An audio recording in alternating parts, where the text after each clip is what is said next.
Okay, so good evening from me here in the UK. It's 7:30 in my time. Obviously, the quarter-final stage of the World Cup is now completed, and again, big sides going home at this stage. Although in some of the games, a big nation was going to go out regardless. We can discuss the standard of refereeing at this stage of the tournament hasn't been particularly great. There's been a lot of controversy when it comes to the officiating, both on and off the field. Yeah, Morocco can win it. I mean, we could have the first final where both sides haven't won it since I think 1934 would technically be the last final where both sides haven't won it before. I mean, look, I we could have a Croatia Morocco final and have a first time winner. There is a 50% chance that at the moment of a first time winner. Now both Morocco and Croatia could lose, and therefore we don't get a new name on the trophy. But no, the refereeing has been atrocious. I think. Oh God! I mean that. As I said in my review of the game, I think the referee completely had a cardathon, and I actually found on Facebook, someone had actually found all the bookings, and yes, there was the both benches charging on the field.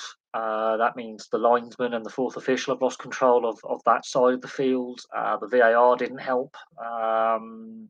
Look, the same can be said of the England France ref. I mean, whoever wins that game will have a few less complaints, but I think if France lost the game yesterday, they'll be saying the same things in the French media. They probably already are, to be frank, because there were several missed calls in that game for both sides, and how that the second penalty that England get, how that referee does not say that's a penalty when looking at it, or even is ridiculous because, as I said in my review, I liken it to the NHL with a 5 minute charging penalty where you've lined up the opposition player, regardless of if they're in possession or not, and aimed for the numbers, and that is deemed a penalty. On the lower scale, it's a 2 minute penalty. On a higher scale, it's a 5 minute major misconduct. It's a suspendable offence.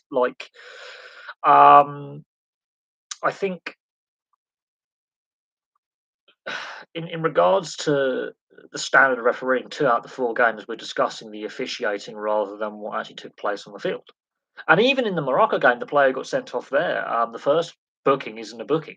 So technically, he shouldn't have been sent off either. But once he's been booked, to make that second challenge deserve to go. But um, look, FIFA will get a match review. There'll be obviously feedback from the teams involved on their views on the officiating. Obviously, bearing in mind FIFA and controversy go hand in hand. I mean, look at the next World Cup, how the group stage is proposed to be set out with groups of 3, I think, and how they're setting out the group stage in the next World Cup. Admittedly, it is an expanded tournament, but I think there's better ways to lay out and structure the group stage in the competition when Mexico, Canada, and US co-host. So we'll see what happens there. In regards to, do I agree with the third, fourth place playoff? I think it's fair. I don't mind that. It's also if you get to that stage, it's good experience for those teams that didn't quite make the final to know what a 7 game World Cup feels like. And it's also a chance for some of those players who may not have got a lot of game time to get a full 90 minutes and entertain the crowds. And it sometimes the third, fourth place playoff final is better than the actual final itself for quality because the pressure's off because you're not going for the big prize, you're going for the secondary prize. And sometimes the shackles are released and the players just go out and play. I remember Germany Portugal 2006 was one of the better games of the tournament. There was no pressure on either side, so they went out and they actually played. Um, what does it mean for Southgate? Look, he's contracted until the end of the next Euros. He has said that there will be a post-tournament review. The FA have done this after the World Cup in 2018 and the Euros last year. Have we taken a step back as a country, or have other nations improved? I think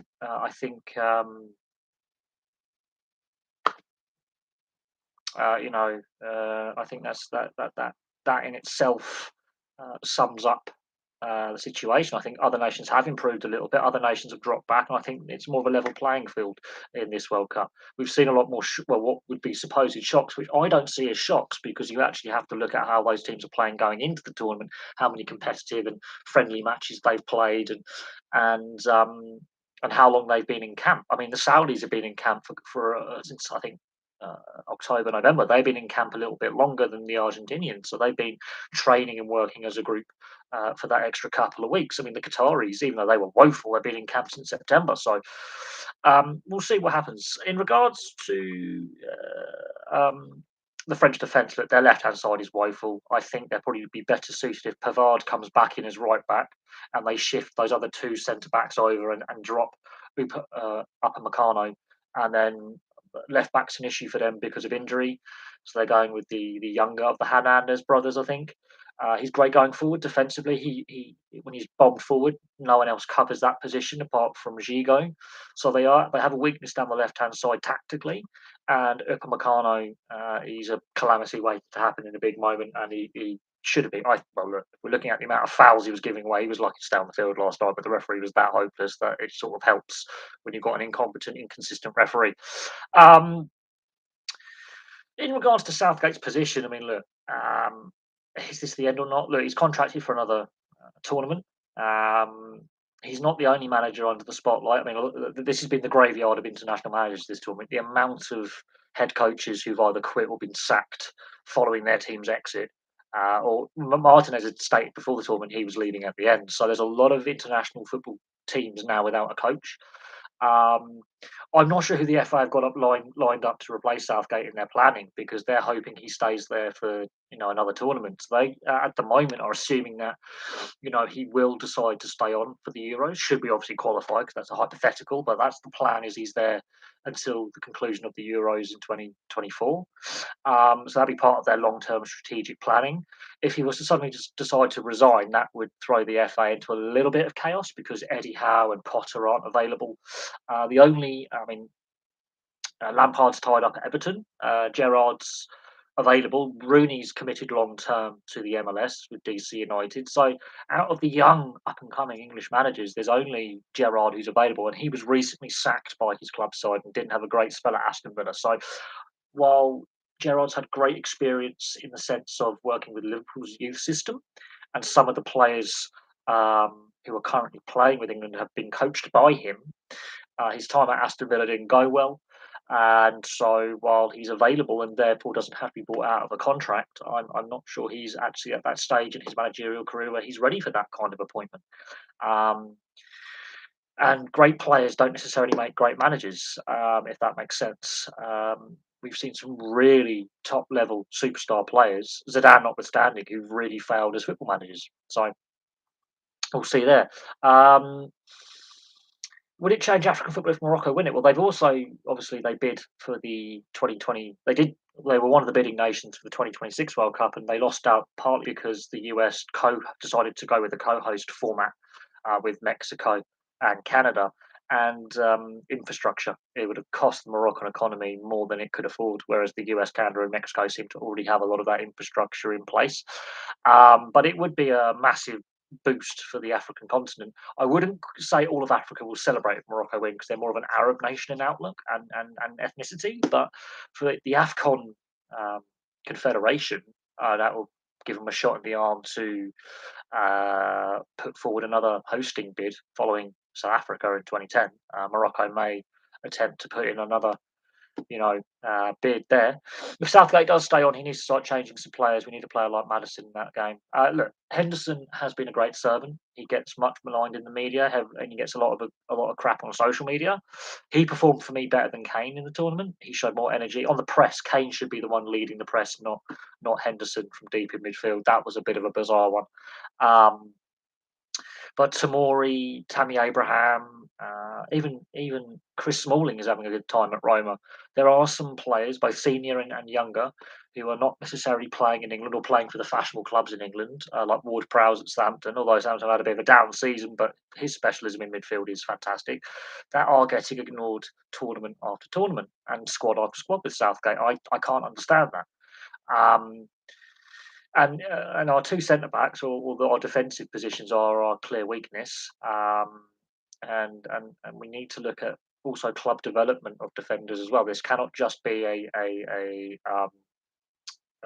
selection problem. We've got to look at the clubs with their youth setups and identifying talent throughout all the leagues, because without the Championship, League One and League Two, you don't find those lower league gems, as I call them, that actually can play at a higher level. And also when clubs send players out and when they get developed by the lower league clubs. And this is where I think like things like the European Super League and the current state of football and the way it's going with ownership model is harming rather than helping the game. We'll see what happens there. Um, yes, Morocco did knock out both Iberian teams. That was a fantastic achievement, and a lot of people were saying that should be the semi-final and predicting it. But Morocco on a bad side. They're well coached. They're exceptionally fit. Um,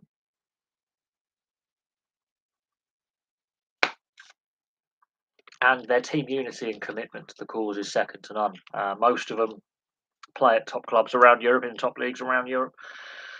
Morocco should not be underestimated. I think Mbappe will challenge that defence, considering Morocco are decimated by injury. But the system that Morocco play, if they counter attack effectively with pace, especially down the French left, they're going to have a lot of joy. And Upamecano um, looks a disaster at left centre back, and Hernandez, while he's great going forward, when he does go forward, Upamecano is exposed, and then tracking back Hernandez, he is a bit. He was having a terrible time last night. Didn't look convincing, because Mbappe also isn't tracking back.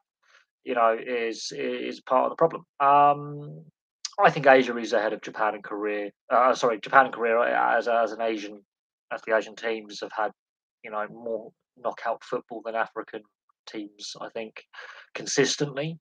Um, Saudi Arabia for me is the best Middle Eastern team by some stretch. They're more consistent and they've played at more World Cups than any other Middle Eastern team. I couldn't tell you what's going on with Benoit. I don't follow football as religiously as I did 5, 6 years ago. So when the channel first started up, I obviously followed football more religiously than I do now. I feel that, especially over the last decade, but more so in more recent years, in the build up to the COVID pandemic and coming out of it, football has the issues within football have been highlighted by a lot of scandal and issues.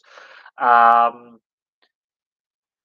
so football's got a lot of problems that I don't think it's confronting in the right way. Look, the European Super League idea is basically, look, football needs to reform itself at the UEFA level, and I think what they've done with the proposed Champions League format is they've taken the Super League idea and tweaked it, rather than actually looking at the structures in place. Um, we're still waiting for the replacement for financial fair play and that new model that they're going to bring in. So we'll see what happens there. Do I think Wales have to wait another 64 years? I don't think it'll be that long. And with the World Cup expanding in 3.5 years' time, with the US, Canada, Mexico World Cup, there's 3 extra slots for European teams, and they need to look past Bale and Ramsey and Allen. I think their little era has come to an end. There are some good young players like Ampadu, for example, and Williams coming through that I think need to be nurtured and um, and given opportunities. They're definitely good enough, I think, to play in the Premier League on a regular basis. There are other good young Welsh players as well. Um,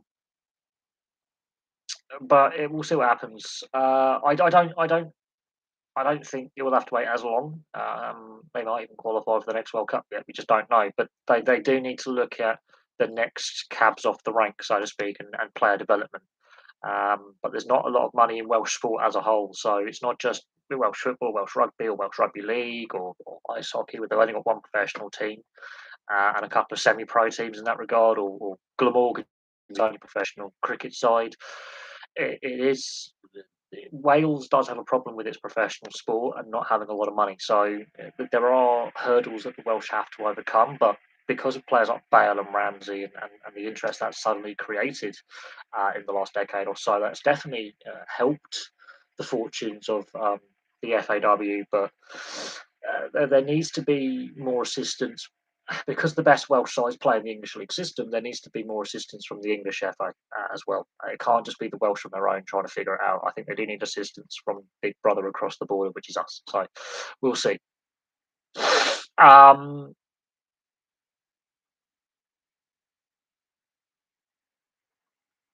a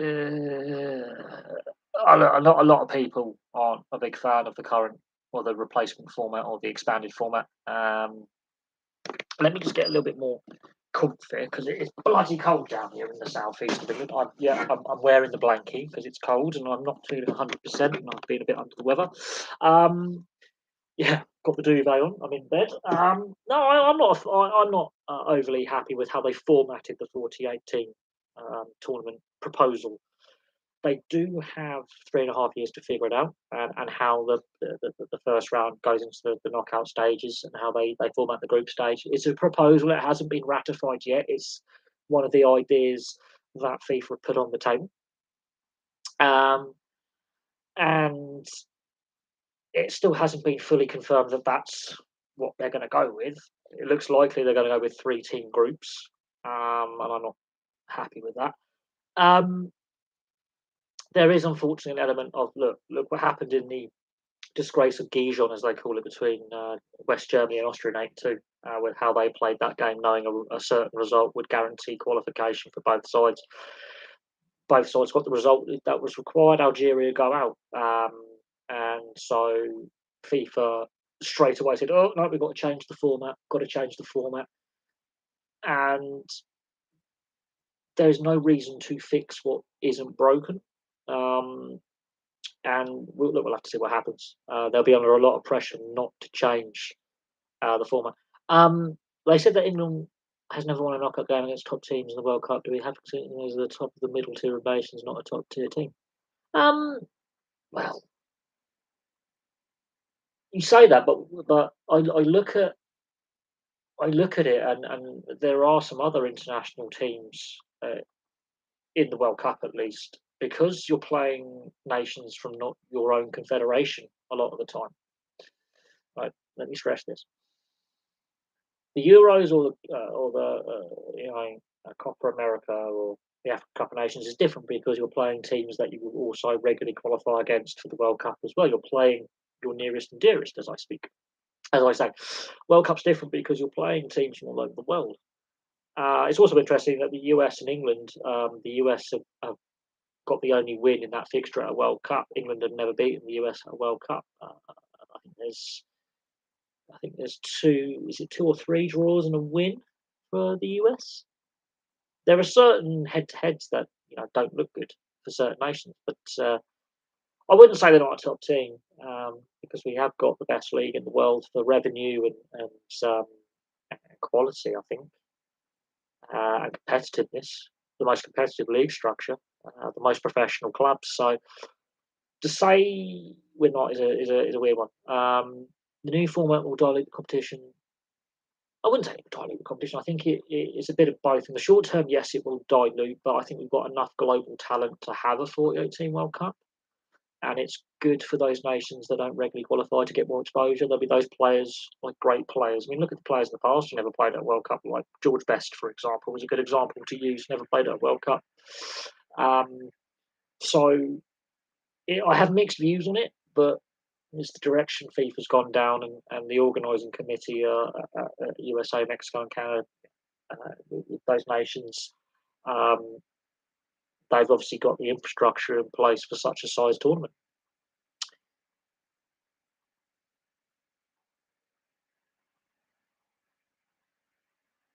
Um, I didn't hear what the ref said. I mean, look, Messi should have been yellow carded for that deliberate handball, and if that's the case, then he should have been sent off with 2 yellows. But the referee in that game was shocking. Let's have no beating around the bush there.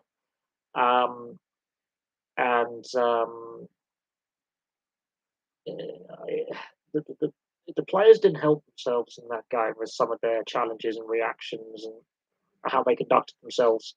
And I've long been an advocate of fully miking up the ref so you don't get the dissent, the crowding around the ref, and the abuse around the ref. Because in rugby union or rugby league, for example, it's fully mic'd up.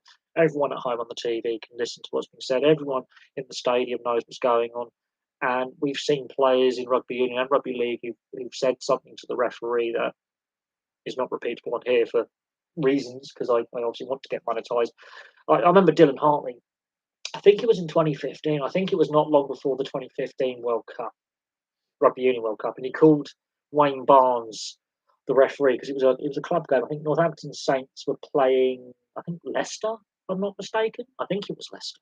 Might have been Exeter. It was a very heated game, top of the table kind of clash, very important game. And Dylan Hartley were obviously it's a heavily charged game. A decision has gone against them, and he calls Wayne Barnes, who I'm critical of a lot of the time with his refereeing, an effing cheat. Insert expletive cheat. Straight away, Wayne Barnes, you're off. He got, I think, 6 or 8 week suspension for that.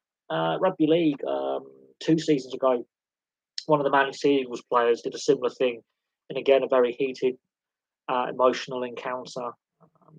And he called the referee something similar. Got a lengthy suspension and a heavy fine, I think 20,000 Australian dollar fine, and was traded out of the team. I mean, he never played for the team again. He was shipped on to another team. They got rid of him. So I think abuse of an official in the NHL and in ice hockey is a penalisable offence and or a suspension. We've seen it. We've seen players get suspended for abusing an official. I wish football would do it more.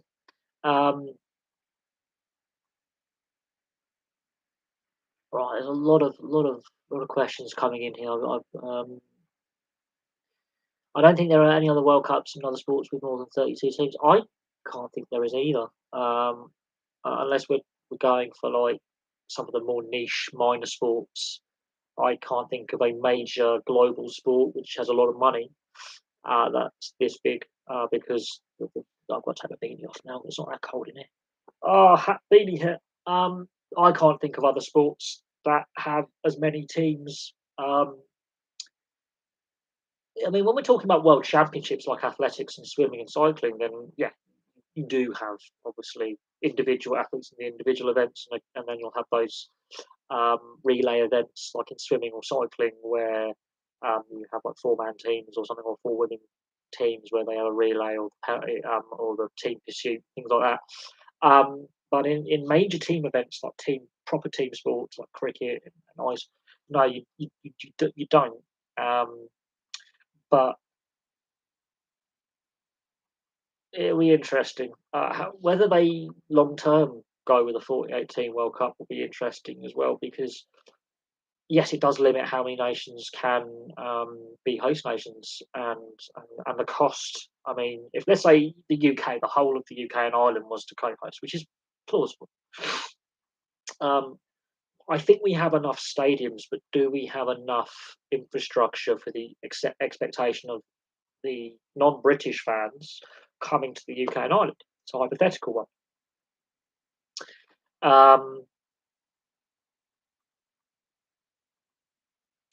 In regards to the Irish having a unified team, they do in rugby union. They do in rugby union. They sing both anthems in rugby union, so it's more of a political situation in regards to the Football Association of Northern Ireland, the FANI, and the FAI in Ireland. There is a lot of politics behind it. There's also the social divisions, which I try and avoid on this channel. Obviously, it gets very, very heated. And the FAI is in a lot of trouble financially anyway. And they're under a lot of pressure for some of their business dealings and how direction of the sport in Ireland is going. I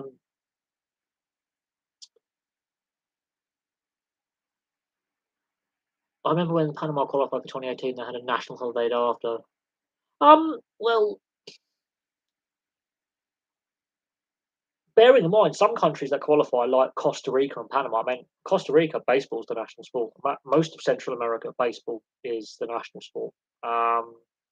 And so when you've got nations qualifying where for a tournament, for example. Doesn't matter what the tournament is, doesn't matter what the sport is, but the sport they qualified for a world championship or a regional championship, and that isn't their national sport, yet they're still qualifying for the top tier competition.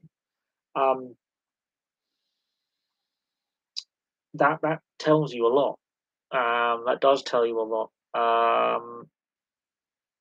Do I think a UK team could do better? I mean, look, we tried at the Olympics, didn't we? In 2012, and there was obstructions to what the Great Britain team we put out and the Great Britain team that we could have put out. There were a couple of, I think it was Scotland and Northern Ireland refused to sign up to that. So predominantly it was a English based team with a couple of Welsh players and both women's as well. It was I think in the women's one I think they had one Scottish player. So um, it's been tried for the Olympics. I think there's further plans down the line to do a combined British team for future Olympics. Should we qualify? But that requires cooperation with all the domestic FAs, football associations, and there's been a lot of non-cooperation in the past. Could they reduce the number of teams in the future? Yeah, but I watched a documentary on the ICC and the direction they're taking the sport, and they are going backwards. The cricket is in crisis, and no one wants to admit it, and has been for years, long before COVID. And the ICC is one of the benefit for three nations, us, the Australians, and India. Um, and that's why we see the Ashes so often now. Is Cricket Australia and the ECB have decided to milk the cash cow, because they also worry that India is generating so much revenue that India are forcing decisions on the rest of the ICC through the BCCI, in regards to, well, if you don't do what we want, we'll pull out of Test cricket, or we'll pull out of the T20 World Cup, or we won't share as much. You do as we say, otherwise we cut the revenue sharing of the TV rights for the IPL and things like that. So I don't think reducing the number of teams in the cricket formats of World Cup, like one day and T20, is actually a good thing. Um, it's not good. Um, we had a 16-team World Cup in the past, and it actually limits the TV audience because let's say like a team like the US hasn't qualified for every World Cup, and it's very important that the US, especially with the money that the US networks have, that they do.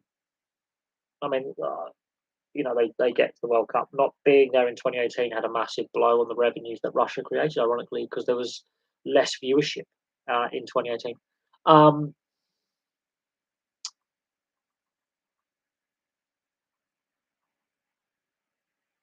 Great Britain have a field hockey team. Yeah, field hockey is different. We also have an ice hockey team as well, and we won earlier today against Lithuania 4-3, come behind win. So in ice hockey and field hockey, yes, we have, Great Britain teams. They're the only two sports I can think of where we have, a Great Britain national side or a UK national side. And I think ice hockey is the only professional sport in this country that has a united league where you've got teams from all four home nations in the top flight, which is the elite league. So, and there's been talk about combining, allowing Rangers and Celtic into the English league system because obviously you've got Cardiff and Swansea and all that, Wrexham. But look at the current state of the Welsh domestic league. It's not in a good state. And look at the current state of the Scottish League. It's not in a great state with Rangers and Celtic in it. Imagine taking the old firm out of it. Um, Definitely. What about the rest of the world team of the World Cup? One player per country that doesn't qualify. I'll have to. That's a gimmick. If you're doing gimmicks like that, that's a sport in trouble. I'm not a fan of gimmicky things in sport. That is a sport which has a problem at that stage. Um, and what players do you select to go? That becomes a dilemma on a national level. It really does. And look how many nations don't qualify. There's like 100, is it 193 or 190 or 201 FIFA Association nations or something? I mean, that's ridiculous. It would be quite handy, but that is ridiculous. Like, who do you select to go? Like, countries will miss out. Um, I mean, it's an interesting concept. Um, like an all-star game, like a pre-tournament warm-up, that's different. But for an actual competitive international tournament, that's a joke.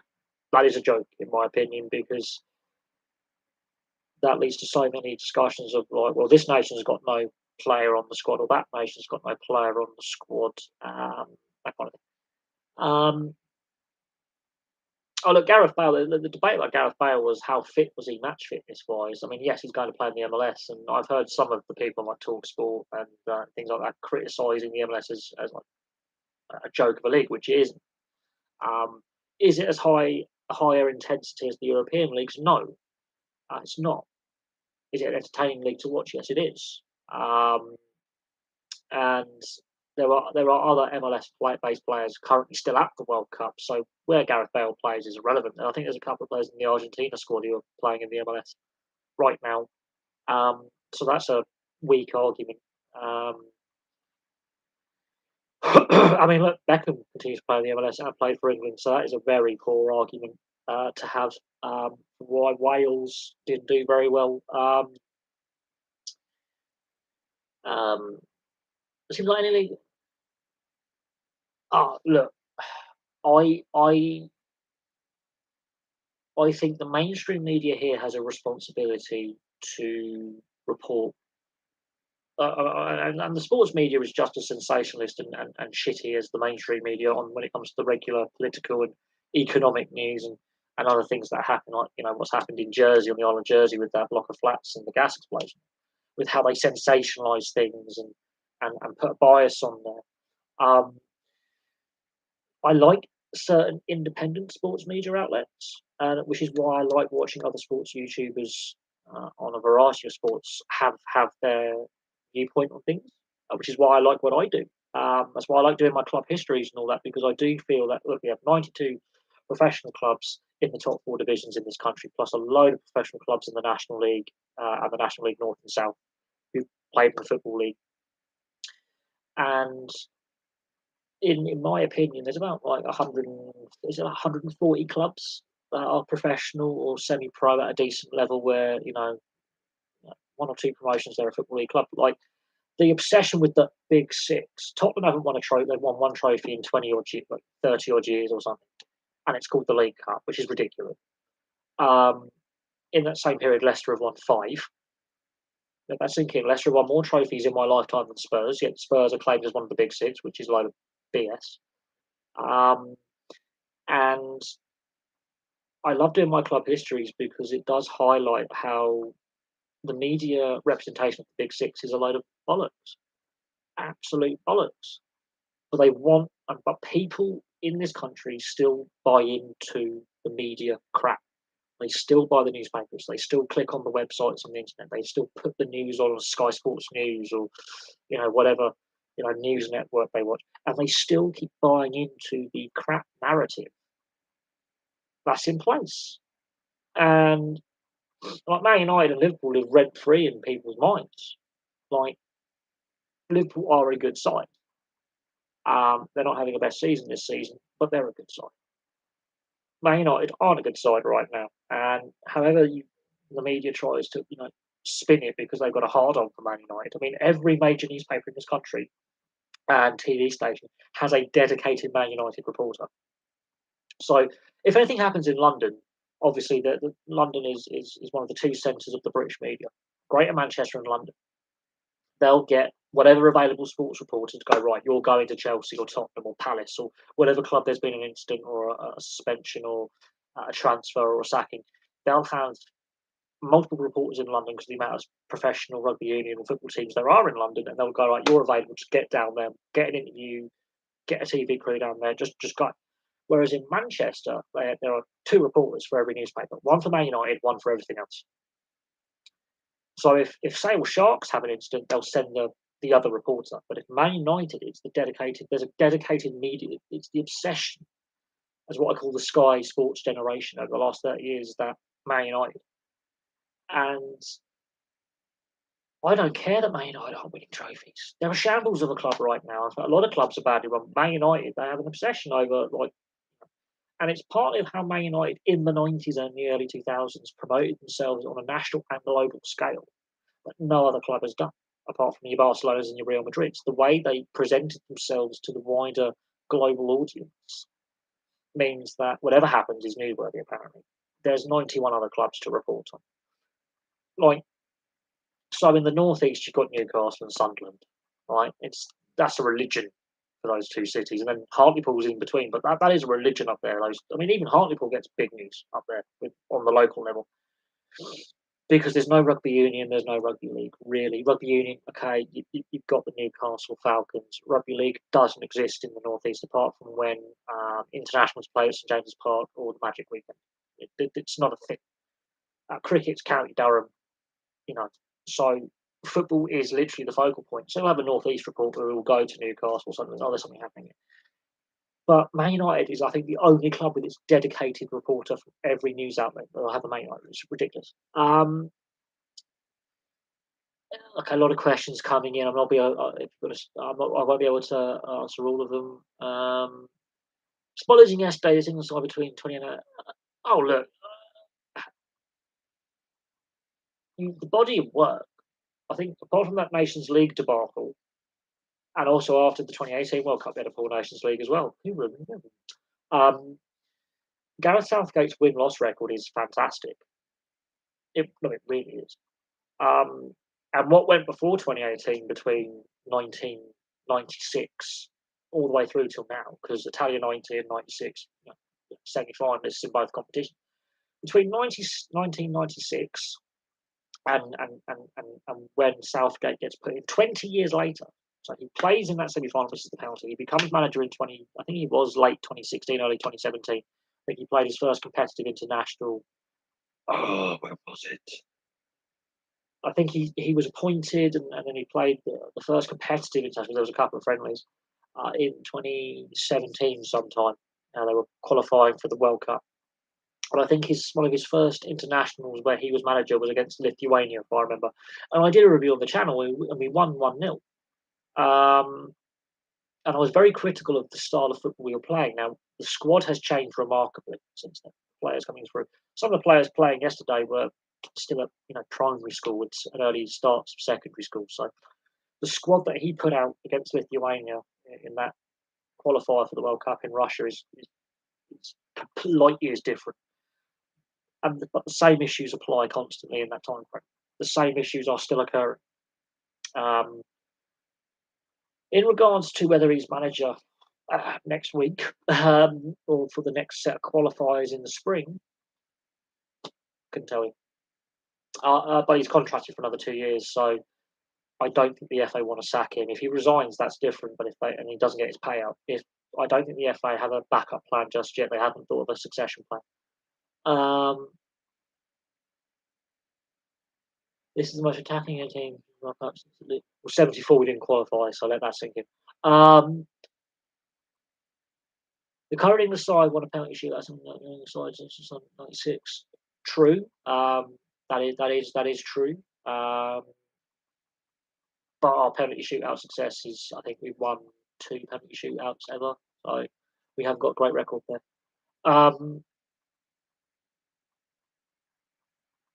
And look, we got to a semi-final and a final and a quarter-final. I mean, look, we are now winning knockout games again. We've now managed to win a penalty shootout. We are progressing in tournaments in a way we haven't done before. We're scoring more goals than we did before. But defensive frailties and pressure situations where the referee last night was shocking, I think that played on it. But we'll see what happens. A home nations championship with an England team might be worth having. Look, it was done in the 70s because, well, England were crap, Wales were crap, Scotland were the best team in the home nations at the time, and the game needed an injection of cash.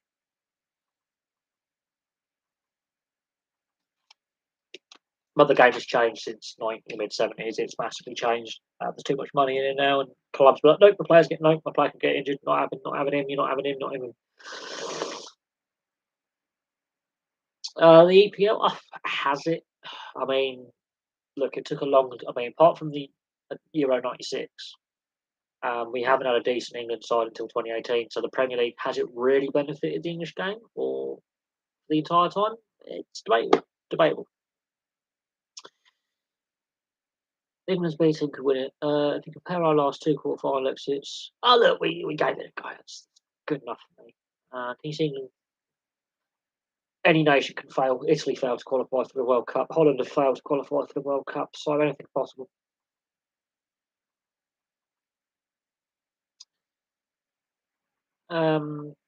Now it's becoming 48 teams, no chance, especially when look, there's 3 more qualification slots open for the European teams, so anything's possible.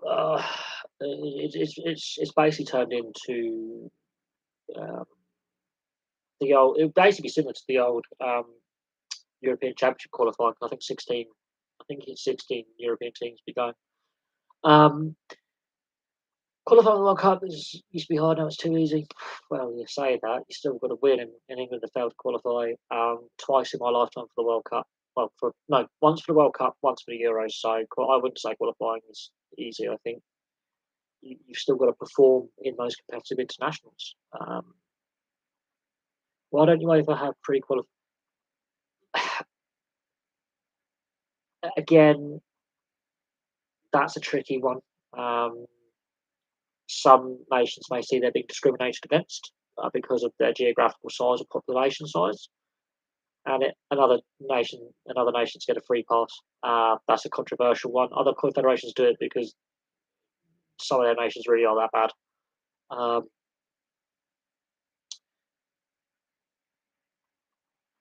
yeah, South America. I mean, look, in regards to CONMEBOL, they are the second most powerful confederation in FIFA. Um, and however we dissect it and look at it, um, the game there is facing similar issues it is here with, they're getting their own Nations League format as well. Their version of the Champions League and their continental competitions are also being adjusted and looked at. South American football doesn't get the media attention over here in Europe because we've got the European leagues, we've got the Champions League, Europa League, Europa Conference League, and there's always some form of scandal or debate about the state of the game, the governance of the game, the direction of the game, the finances, the um, how the game has evolved, or for better or for worse. So I think in regards to how we um, discuss, I think yes, I think the South American section is not as many people in Europe really follow South American football. I've watched a fair few games of the South American leagues, and I do think in like countries like Italy and in Spain and Portugal, I think there is definitely more of a focus. There's more interest because of the connections with some of the South American countries. There's a lot of people in Italy and Portugal and Spain who've got family in Brazil and Argentina and Uruguay and such, because of emigration and the links between South America and those countries historically. So there's a bit more interest and a bit more reporting, but for the most part, I think the European media on a whole doesn't ignore but undervalues South American football. Um,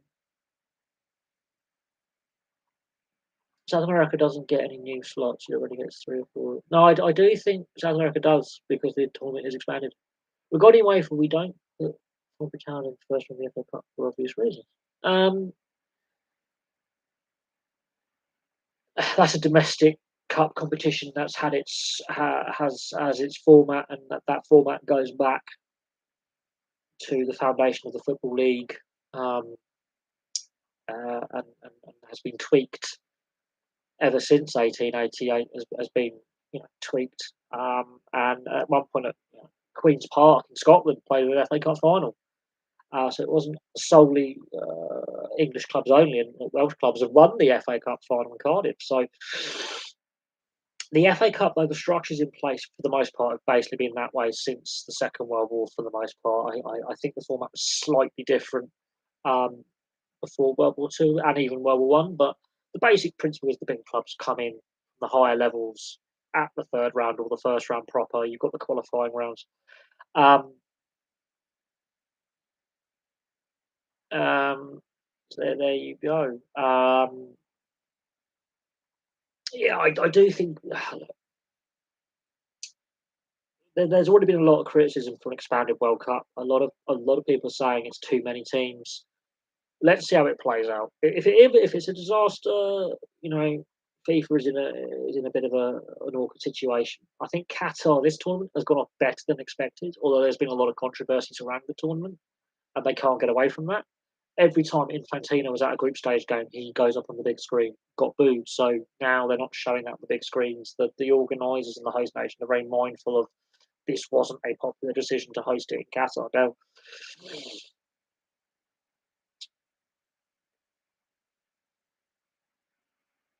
it's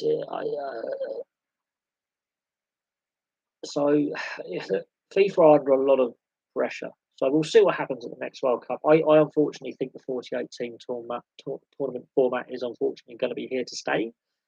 Um, and you know how that then impacts, and it's going to be a longer tournament by an extra week. FIFA's got too much money riding on it. Is it true that winners of the FA Cup are allowed to use triangular flags on their home ground? I haven't thought. I think corner flags, yes. I think corner flags, yes. The flags, I don't know. Corner flags, I think there is some kind of little quirk where you can have certain bits and pieces around the stadium or on your kit, like you can have a star above it or various little certain quirks in there. Um, but I don't know. I don't know. There are certain things you get by winning competitions. For, you know, but I have to double check that. We saw the years expanding. It has been shite. I wouldn't say Albania are a bad team. They're massively improved from what they were 20 years ago, for example. They've got far better quality players now than what they did. So I think it's benefited the smaller nations. Whether having them at the tournament's a bad thing is an opinion. Um, but it gets those players more exposure, which ultimately will benefit their domestic game. Those players going to better clubs, the quality of production of players. So I don't know. I don't know on that one.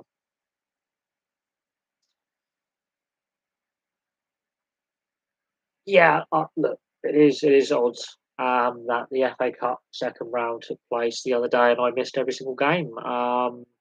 It is weird. And I think that has also had an impact on the quality that we've seen um, at, at, at the tournament. I will agree on that. It is strange, and it'll be interesting to see the viewership figures for the FA Cup second round and compare over that same time slot the viewership figures domestically here, at least in the UK, for the World Cup. That particular few days, whether that actually had an impact on your average FA Cup viewing from the second round last year, for example, with compare and contrast, and the average daily for that period of time in the World Cup viewership figures. I mean, that went there, and then also attendances as well.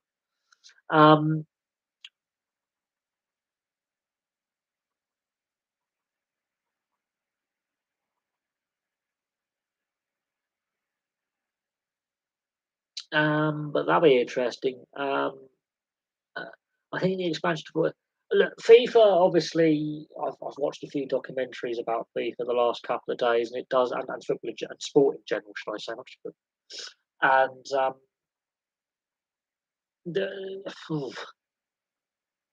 the, there are still, I think, Infantino and the organisation now with Infantino, I think, is even more corrupt than under Blatter. They don't want to acknowledge what happened then and what's still happening now. And yeah, I don't know. We'll see. I've always thought Mexico. Yeah, they are hit and miss, aren't they? Oh, they were poor this tournament. Um,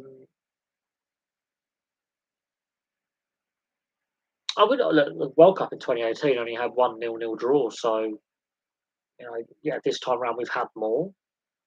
Um, but the last couple of tournaments, like Euros and Copa Americas and World Cups, definitely more goal scoring. and the Euros has been expanded, and the World Cup has obviously been at 32 teams now for a while. Um, but goal scoring in the last, I would say, 5 6 years at tournaments has clearly been up, and then suddenly we have all these nil-nil draws. We're like, well, that's crap. Not necessarily. There's been some great nil-nil draws played out. Um, but the last few tournaments we've got used to basically really shit defending, but calling it world class attacking play. There you go. Under the old rules, Portugal would have been knocked out in 2016. Under the new rules, they came third and progressed. They won the competition. For me, Portugal were the worst champions I've seen. Yeah. That's up for the UEFA to figure out how they structure the Euros. Um, I don't think there's ever a perfect system, um, but obviously there's no perfect system. If there was, we would never have debates. Portugal were not the worst.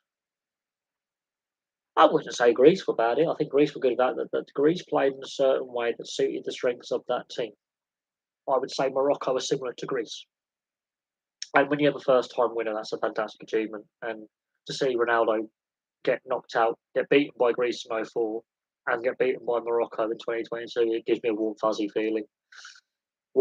feeling that his petulance, ego, and histrionics defeated by hard work and energy and commitment. There you go.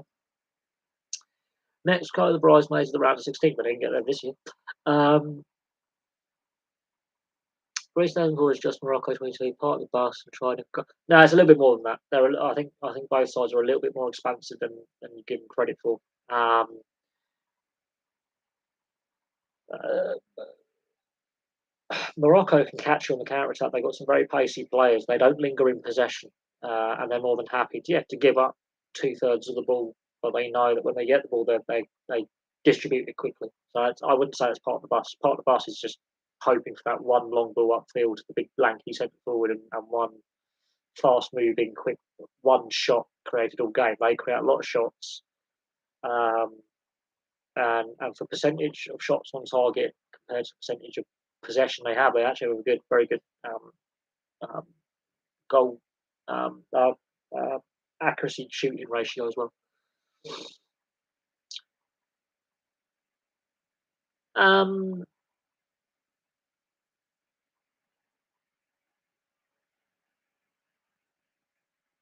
yeah, just because they got only one goal doesn't mean they didn't actually create other opportunities. And yes, the goalkeeper did have an absolute mare for the goal against Portugal, but hey, the defence was hopeless as well. Portugal's defence, I mean, how Pepe still is a starting centre back for anyone.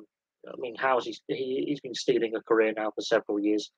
Um, and just because but Spain didn't score any goals against Morocco, they had like 75% of the ball. So what are you suggesting that possession football was better? Spain was shit. Morocco could go, okay, we'll just do nothing for 2/3 of the field because you're doing nothing with the ball. You're not challenging us to move out of our structure. Spain were crap. Spain were shocking, um, and that actually helped Morocco conserve energy. Ironically, you know, um, and look what Morocco did to Belgium. And the only goal they conceded, their own player put in the back of the net. There you go. Morocco have been forced to chase the game. They don't allow you to score. The thing is, France for me on the counter attack, when their counter attack looked dreadful because half their team, I mean, not enough of their, especially their left hand side. Um, France on their left hand side looked shocking, really.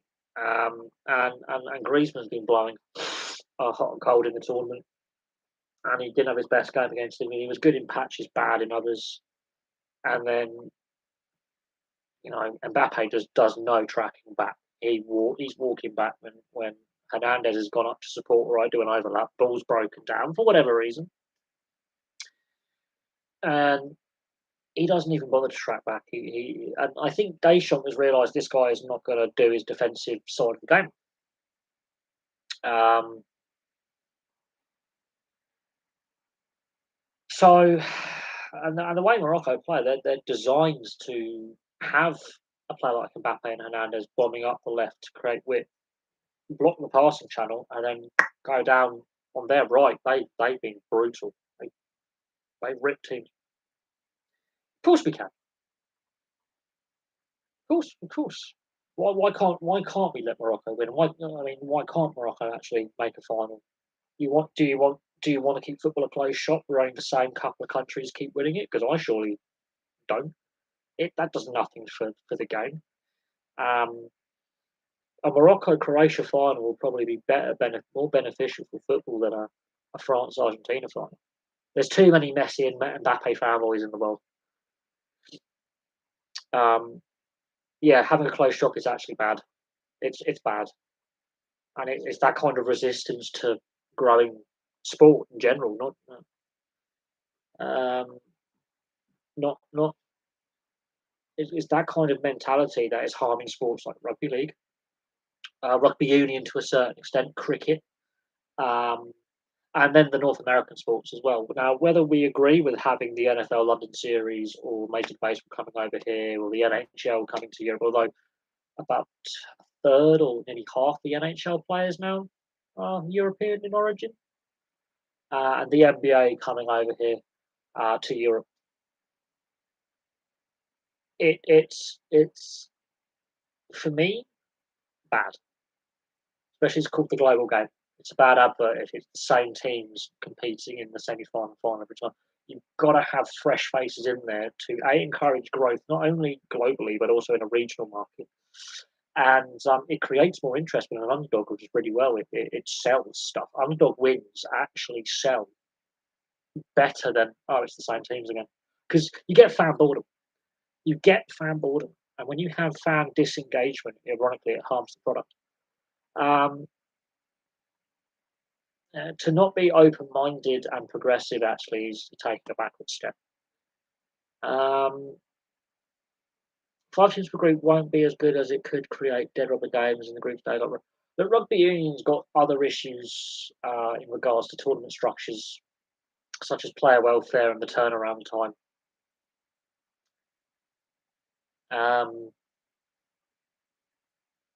and time between games. And the smaller nations have regularly criticised World Rugby for their structuring of tournaments since I think '99, because the game turned professional in '95.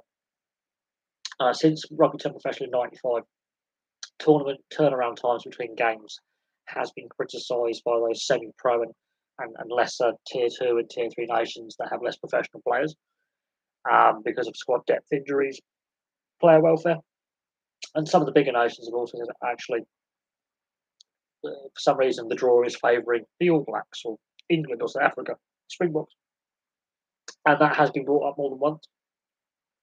That is not a new criticism of rugby union, um, and and um, and now we've started to see it at this Football World Cup where some teams have only got like a 3, maybe 4 day turnaround.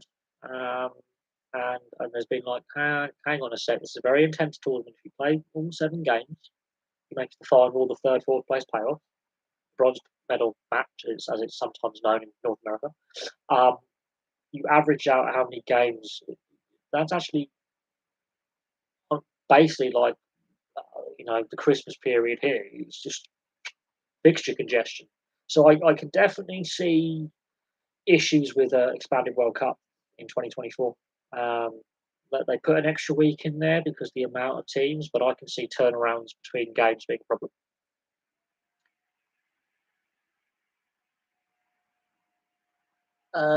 Political. I mean, where are you getting that political, religious motivation? And please keep politics and religion and someone's background out of this channel because if you bring that up, I think you'll be saying bye bye to being on this channel again. The Argentinians, the Serbians have done it. Um, uh, Several nations have made political and religious or racist statements. Serbia keep doing it every time they play Switzerland or Albania. There's a anti-Kosovo and nationalistic um, slogans in and around the dressing room and stuff. Um, I mean, Argentina, there's been references to the Falklands War or Malvinas, depending on how you look at it. That's been brought up. There's divisions in the Brazil. There were divisions in the Brazil camp over the politics, where Neymar was a big fan of the outgoing president. Um, we've seen it. It's not just and to say the Moroccans are doing it. I haven't seen anything in the media that's saying that, or suggesting that Moroccans are making logical or political or religious motivation. That is where you're getting that from is xenophobic and is not welcome. If that's what I have not seen that in the media, I've not seen that reported in anywhere. I've not seen anything to suggest that this is a religious or political kind of thing. Where you're getting that from, I don't like where you're going with that question, and I will call people out on vile what I perceive to be racist or political or xenophobic BS because it's not welcome here, and it never has been welcome here. And I also dislike those on the left that, oh look, yeah, look, fact, I mean, look, we've had the last World Cup when Serbia played Switzerland, and this World Cup. There's both the Swiss and Serbian FAs have been under the spotlight, um, and that's to do with the Kosovo and Albanian situation. There's a lot of Albanian immigrants living in Switzerland and in Austria, for that matter. And there's also a lot of Bosnians who have left Bosnia. There's also a lot of Croatians who end up in Germany, for example. The Yugoslav wars is a hotbed of tension. I've not seen a single player in the Moroccan dressing room. But it's like the Iranians refusing to sing the national anthem. I mean, their families back in Iran could be in a lot of trouble for that. Sport and politics is a deadly mix, but when xenophobic statements that are made, like that is a segment of right or left wing leaning fans being whipped up by sensationalist media crap. This is where the media around the world has to take a lot of responsibility for how they report things. And that is a problem. There was also a lot of controversy surrounding the Women's World Cup going to 24, 32. Again, the organisers in Australia and New Zealand. That's already creating stadium scheduling issues for a variety of sports that share stadiums with football clubs or soccer clubs, because obviously Australia, I call it over there. It's created issues for the NRL. It's created issues for the A League. It's created issues for the AFL, and about stadium scheduling and not being able to play games at teams' home stadiums. In order for us, I mean, back in the day, the men's game was like that, but we didn't have social media, we didn't have the internet. When England lost to the US in 1950, most of the newspaper reporters thought it was a misprint, thought it was 10-0 to England. So, because the women's game has developed in the social media and the internet and the satellite TV era, it gets a lot of bad press because, yeah, there is still that gap between the top nations and the lower nations. It happens. But the men's game was like that for donkey. I mean, if you look at some of my club histories, I deliberately miss out some of the big defeats and big scorelines for clubs because it there are some. I mean, I could go through some of the club histories I've done. I could redo them and go look at Bristol City's biggest win was or Torquay United's heaviest defeat, and you're thinking it happened then in the early days of the men's game. So the women's game's got to go through the same growing pains, just under a lot more scrutiny that I think is unfair. And now modern day fans go, oh, this is shit. It was like the men's game was like that for donkey's years, and we still occasionally get the occasional 7-0 or 8-0 blowout. It happens.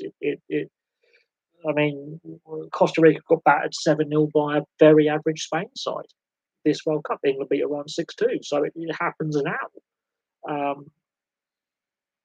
I remember Ipswich Town got battered, I think, was it 9-1 or 10-0 by Man United in the 90s or something, or the early 2000s? I think it was either a cup game or a league game. Happens now.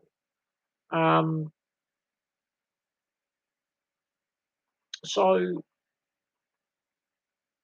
like, The women's game, yes, it's more noticeable when you do obviously have the quality gap between the top nations and the lower nations. Yes, it is a noticeable thing, but it was like that in the men's game for a very long time. The problem is the women's game is developing in the satellite TV digital era. The men's game developed in black and white Pathé newsreels and newspapers. So let that sink in.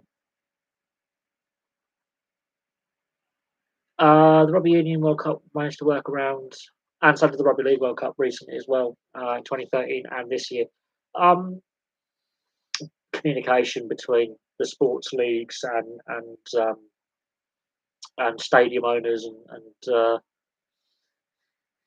and there was a good communication between the various stakeholders. In Australia, I mean, look,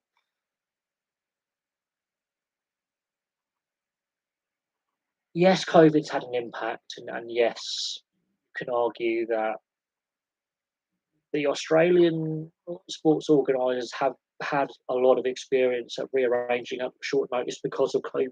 We can all agree that they've done very well in that regard.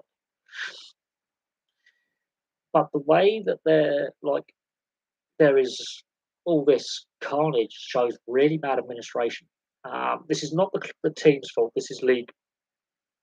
This is the league issue. This is FIFA and the various domestic leagues not having great dialogues. It doesn't look great for FIFA either, because it seems they have not had a dialogue with the NRL, the AFL, the A League, and the rugby union as well, with like the Super Rugby clubs like Rugby Australia. There doesn't seem to have been a great dialogue with other sporting bodies and stakeholders in those facilities at all. And if this was a men's World Cup, the dialogue I think would have probably should have been a lot, could have been, will be a lot better. Um, so I think the organising committee in Australia and New Zealand made a bit of a shambles of it. I think FIFA's made a bit of a shambles of it, and then the domestic leagues and sports impacted have made a bit of a shambles of it. But on the same token, especially with the NRL and the AFL, they prove themselves very versatile and flexible in working around stadium issues with COVID and restrictions with COVID over the last couple of years. So we'll see what plays out. Um, but a lot of the media commentators are going, "Well, this looks like amateur hour," and it doesn't look great for the Australian sporting side of things. It does look very poor, and you know, and I we'll see how it plays out in like 7 months' time, 6 7 months' time. I'll be more focused. I'll be trying to split. I mean, I'll be watching a lot of NRL and V8 Supercars at that point. So, I mean, with the time zone difference, it's going to be interesting to see how that impacts things with the TV audience. And the Australian sporting fans, plus those fans from overseas going to Australia, will be interesting to see if, sports fans go, "Oh, let's watch a rugby league game or a rugby union game or an Aussie Rules game whilst we're also taking in a World Cup match." This could actually, ironically, be beneficial to the other sports that are actually going to be negatively impacted by having to share their stadium or give up their stadium, because all these overseas fans may never have watched rugby league before or AFL before, and that could expand their international audience, which they are desperate to do anyway. So that'll be interesting to see how that plays out. Um, um, yeah, the 1950s Hungarians were a very good side, yes. Puskás and others. They lost the World Cup final to West Germany. Um, and a lot of goals scored in that final. Two World Cups in a row. Yeah, the miracle of Bern and yeah, the Maracanã. Look, uh, again, um, it's alleged that in both those instances, FIFA were expecting Brazil and then Hungary to be the champions in that tournament. So they allegedly already minted the medals to give them. Um, that's alleged. That's a theory. But look, what happened in the 50s? they wouldn't be classed as shocks today because of the quality of the teams that they were also beaten by. It's again the media were whipping things up in the months and years building up to those particular editions of the World Cup, and I think the media has always had a way of inciting unnecessary negative excitement. Is a good way of describing it. Barca in that period,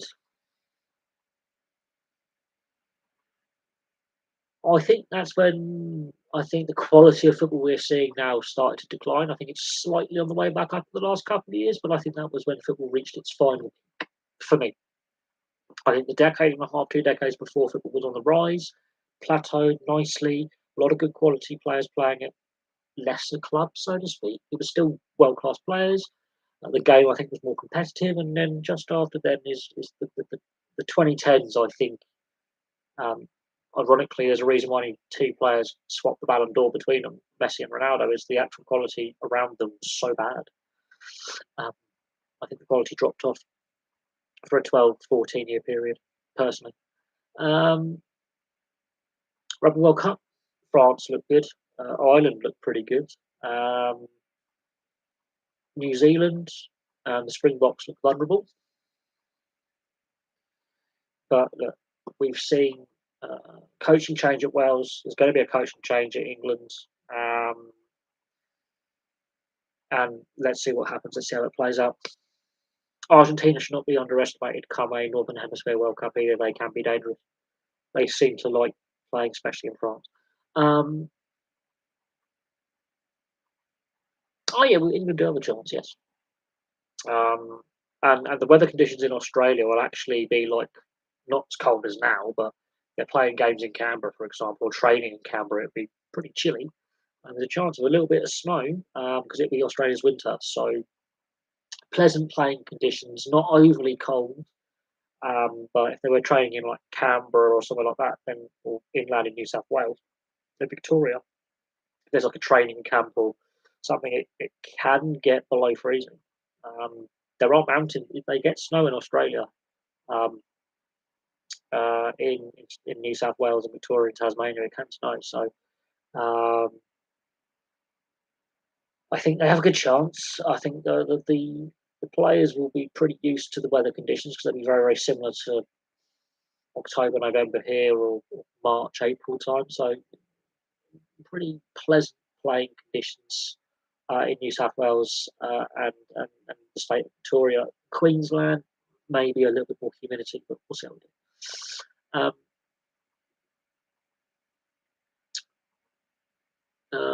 My favourite Serie A team, it's split between Atalanta and Udinese for me. Um,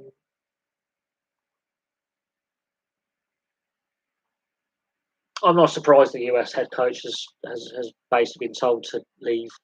Um,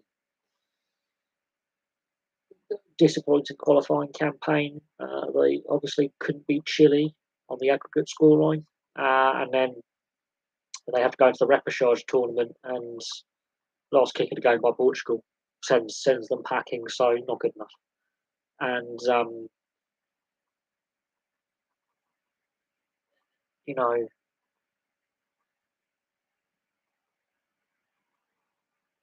so uh, so in that regard, I'm not surprised he's stepped down. Questions now have to be asked of the relationship between Rugby Canada and Rugby USA. So those two, basically the unions and Major League Rugby, and having a better club country development system. Because Major League Rugby, I think, has been a success. It is growing the game. More people are playing and watching the product. Yet the national sides have gone backwards. So there has to be a better working relationship between the professional league and the two unions to get the best outcomes. Um, because clearly something has gone wrong in regards to both the US and Canada both failing to qualify for the first time ever, and the domestic league growing in popularity, more players playing, better quality training facilities, players getting fitter and raising the level that they play at.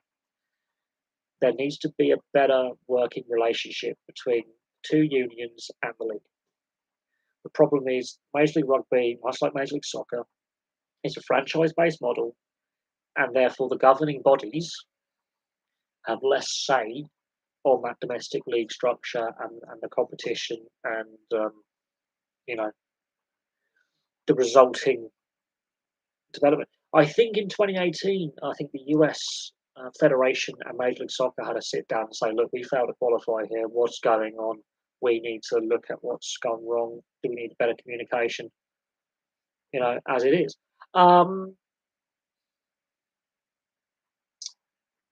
Would I want Eddie Jones coaching the Americans or the Canadians? No. I think Eddie Jones as a coach, I think he's lost his way. I think his relationship with the media is really shit, and always has been. He was tricky with the Australian media when he was Australia head coach 20 years ago. Um, and there's a reason why South Africa had him as a vice, an assistant to, you know, um, in the South African setup in 2007. He's not the one giving the press conferences. They kept him out of the media spotlight. Very, very importantly. And Japan, he made some statements, even though Japan obviously have massively improved since he was coach and they've gone on to do good things, progress. But his relationship with the media has been dreadful. And it doesn't matter who he coaches. The only time he had a decent relationship with the media was with South Africa as an assistant, where he's out of sight, out of mind in the background. While Smith, does the interview saying this is what we're doing. Yes, he's part of a backroom team, and he's there, but he's not in front of the camera giving all the press conferences and injury updates and created controversy. He made some controversial statements as Japan coach, Australia coach, coach of England.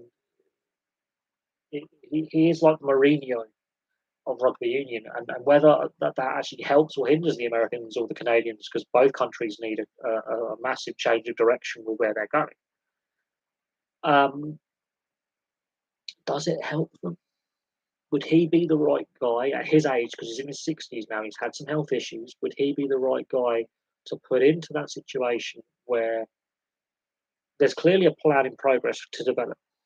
They've got both the men's in 2031 and the women's in 2033. So they've got is it 2029 or 2033? They're hosting both the men's and women's 2 years apart. And by the time that comes along, he'll be in his 70s and he has had health issues. So, but is Eddie Jones the right guy? And having a bad relationship with the media in the US ain't going to go down well, because that's a very media-driven sports country. The media there has a lot of. I mean, if you put Eddie Jones in, okay, fine, on a coaching level, okay, it hasn't worked out at England at the end. But when you're trying to grow and expand the fan base and grow the sport as a whole, is he the right figurehead to have? Would a Sir Clive Woodward, for example, be a better fit for the Canadians or the Americans? Hypothetically, someone like a Clive Woodward or a dare I say, like a Warren Gatland type, would a Graham Henry or something like that, would another coach be a better fit in regards to being the image you're projecting in the media to American households? Because his poor relationship with the media, I think, does impact the team that he coaches, and it does have an impact when he's been criticised about selection. Then that goes wrong, and there's definitely obviously the domestic game in England and in Wales. So Warren Gatland's got a job ahead of him again, like he did before he set down to hand over to Wayne Pivac. There are money issues. There's all sorts of problems. America, it's the other way around. There's money being pumped into the game. The game is growing. They're picking up some of these players that, because of salary cap and financial issues now out of the club. They're like, okay, I can play in Major League Rugby. And I wouldn't be surprised if some of the Wasps and Worcester players end up playing in the MLR. because they need a job and they want to get paid. Um, right, let's have a look at this.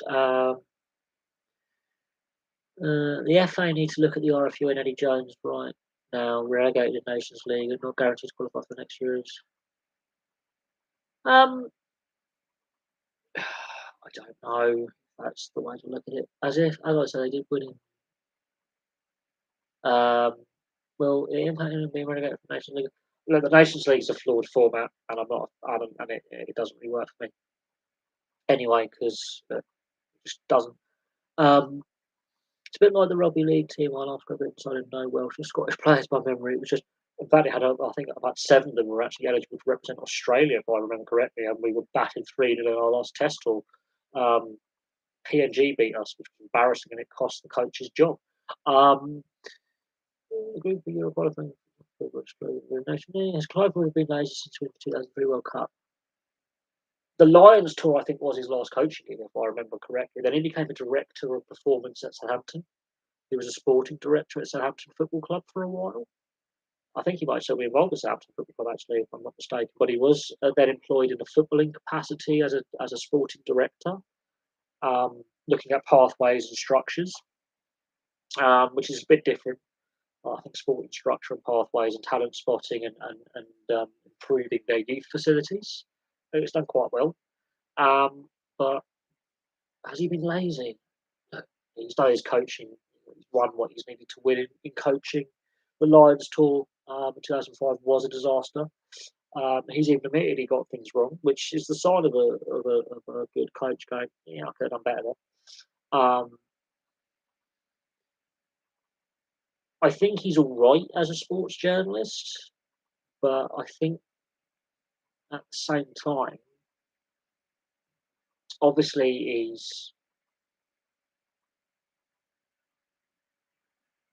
he's done his coaching. I mean, look, international coaching is different to club coaching in any sport. You've got to have a different mentality. Um, has he been lazy though? I don't know.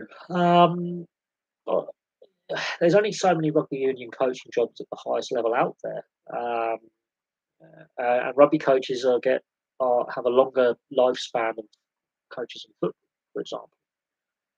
And he then got involved with Southampton Football Club as a sporting director in regards to youth development and sporting structures.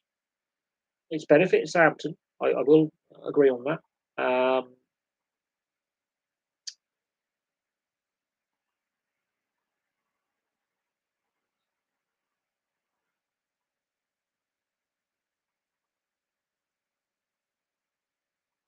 And so I don't know. Andy Robinson, I mean, look, he was Sir Clive's assistant, I believe, and he ended up obviously coaching England and Scotland. I don't think Andy. I think the Romanian Union has suffered in the last few years with some suspicious, bad, money issues again. Um,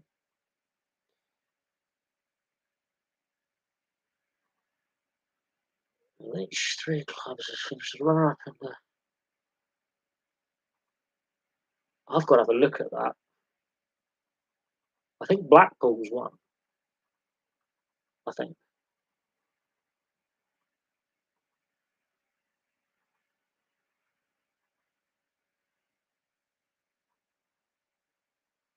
I'll have to have a look at. I've got all the club histories yet. There you go. I've done all the football club histories yet. There's going to be some interesting ones. I think Norwich might be one. I think is it Blackpool one, and there's going to be another one in there that's going to really bug me. Really, really bug me now. That's going to bug me now.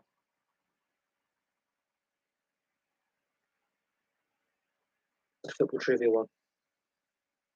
That is going to really annoy me a lot. And I'm going to go Bolton.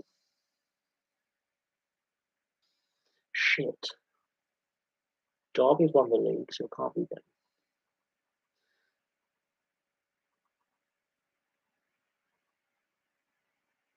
Huh, that's an interesting one. I know QPR have been in there, but the thing is, out of them, QPR are the only ones to have won a trophy, and that's the League Cup. So that's an interesting one.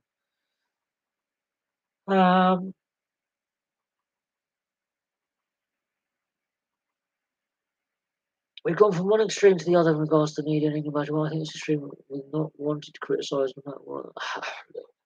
I think the media has a big part to play, and I think the mainstream media for me is not analytical enough. They're not balanced, and they like to go from the extremes to just sell either clickbait on the internet or sell newspapers or get viewers on TV, or listeners on the radio. They're not looking at it from a very breaking down the numbers point of view. Now, I'm not a fan of Gareth Southgate's style, although this tournament we played a lot better, in my opinion, than we did in the previous two. Progress has been made. Now, yes, it's a results driven business, and this World Cup has been the graveyard of coaches. I think is it 7 or 8 coaches have either quit their jobs, been sacked, or were not renewing their contracts in this tournament so far. Like loads of coaches have now out of a job. Which looking at it, 32. Let's say it's a 32 team league, and nearly 1/5 of coaches have lost their jobs. That's ridiculous. We'd be going mad, going the managerial merry-go-round. And not that that's something that needs to be looked at. The amount of coaches who have left their positions for a variety of reasons would be that would be seen as unacceptable in the Premier League or Championship, having that percentage of coaches go. Um, in regards to Southgate, I mean, look, I think the referee and the officials on the night have definitely impacted the outcome of the game. And I think it would have been the same for the French with Deschamps and if they lost 2-1. I think both sets of fans and both teams can go, well, that referee's impacted the game for both sides. Because the French could have had at least 2 penalties themselves, and VAR didn't even check them. They got the Sacco foul wrong. Um, they, with that VAR check, they clearly, in my opinion, the referee not seeing that deliberate shoulder charge.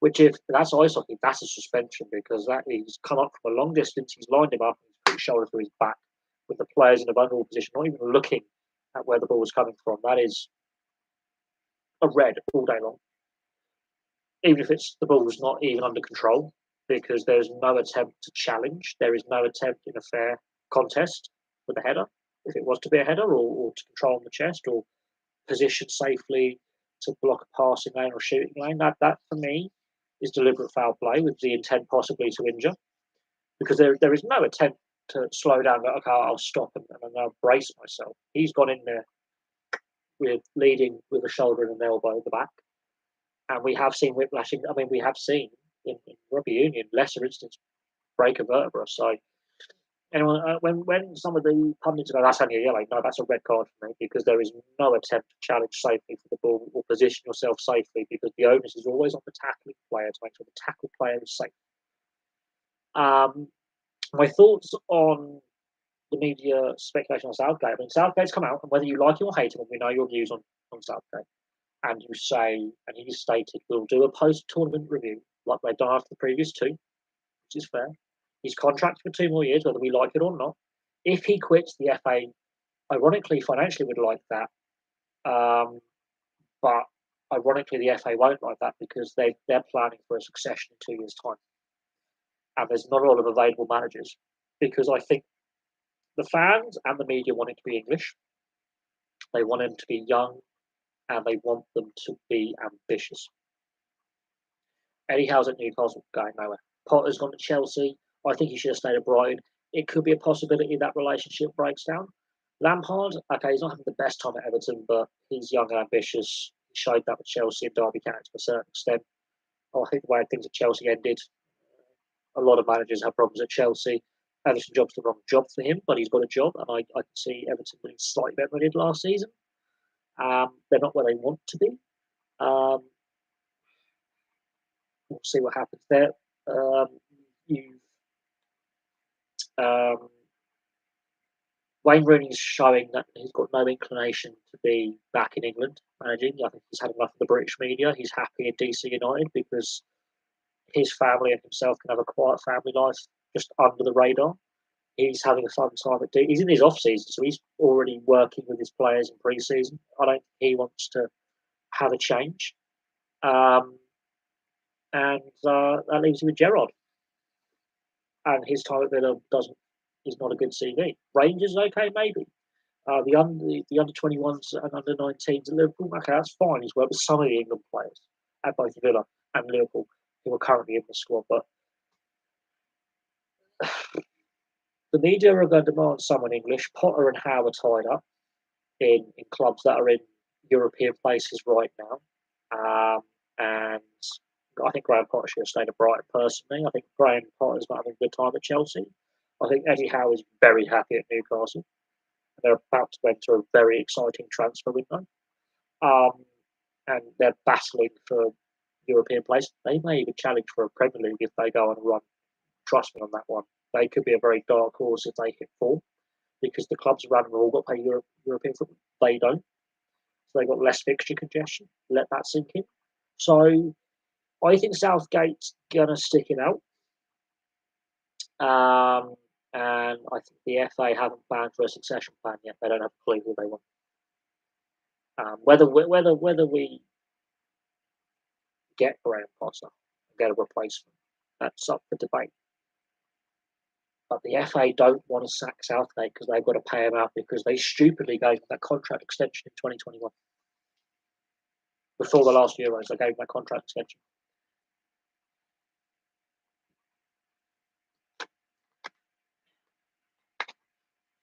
Although I wouldn't want Jurgen Klinsmann, to be fair. I actually wouldn't, because he speaks fluent English. He has an affinity with English football because he's played it. And he's not one of that woke generation, as some people say. He's very pragmatic. He's great at developing youth talent. He worked very closely with both the German and US federations or associations when in charge. He had a good working relationship with the youth structures and developments. And he always stated when he was at both the US and the German sides that there will be a succession plan. I will have a say and a bearing on who the successor should be. And they did talent spotting on successions, like Jogi Löw at Germany wins them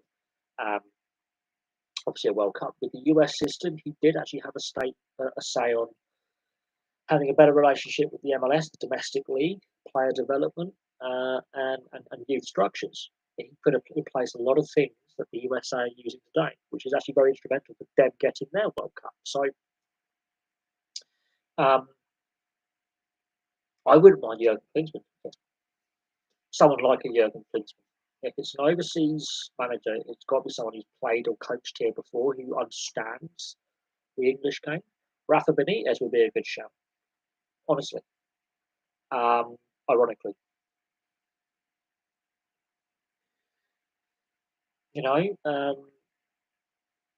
So there are some.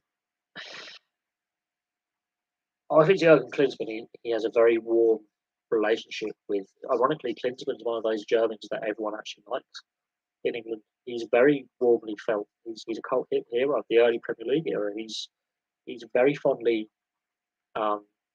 remembered by English fans, even Tottenham fans and other fans. He's very warmly accepted by the English fan base because he speaks very fluent English. His relationship with the media is not. He doesn't get angry with the media. He comes across as a very likable character. It's like it's like Jurgen Klopp, as if you ordered Jurgen Klinsmann off Wish. But he comes across as very similar to Jurgen Klopp, although Jurgen Klopp in the media has come a little bit more testy.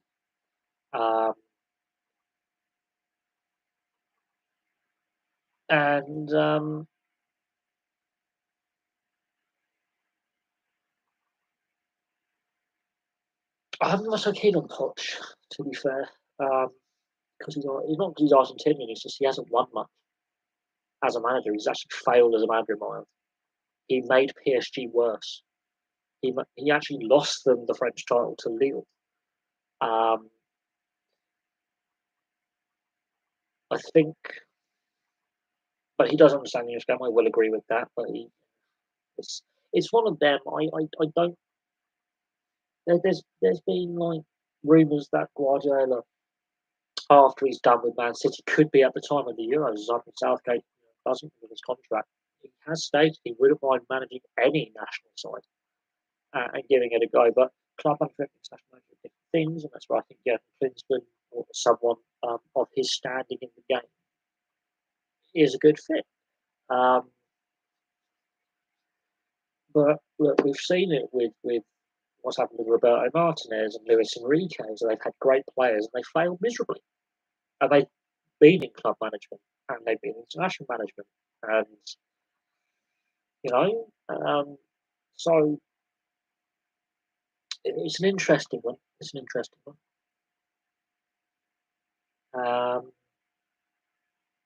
Ashton Underline, Lancashire, I think, didn't Perotta of Italy live in Manchester for a while, or Greater Manchester, until he was like the age of 6? Perotta, the Italian World Cup winner in 2006, and I believe, oh shit, it's got to be one of the 66 winning side. I couldn't tell you which one. It's blatantly going to be someone who's played for a foreign country or something and won. I know Perotta was born in Greater Manchester. He played for Italy.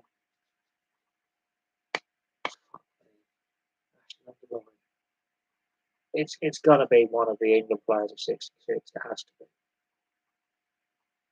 Has to be.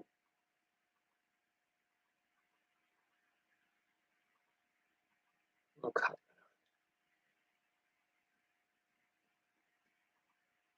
Both the Charltons were born in Greater Manchester. I'm going to say Alan Ball for some reason, because he was from the northwest, possibly Coven. He was our left back. That's an interesting one, but I think Perotta, who played for, I believe he played for Roma. He was born in the National Underline. I know that much because he went to primary school in Greater Manchester, and he speaks fluent English. It's like Christian Vieri was born in Australia. I don't think we'll win anything, but Martinez.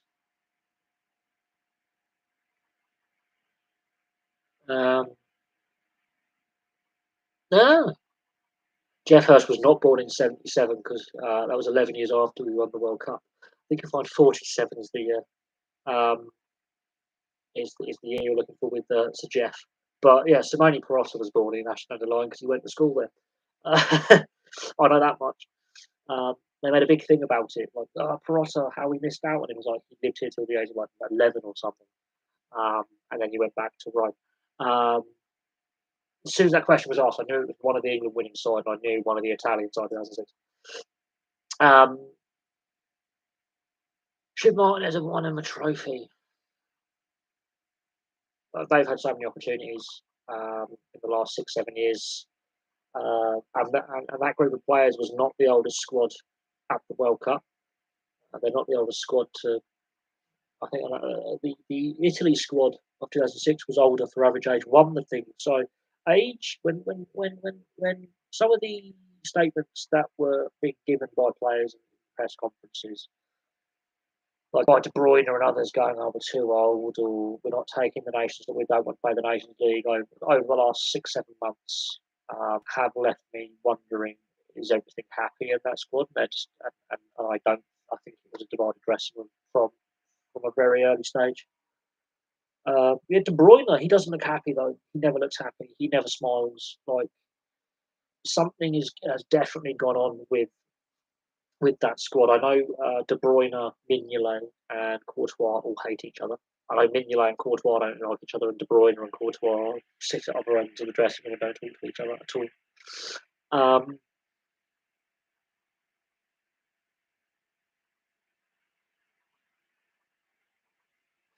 Um,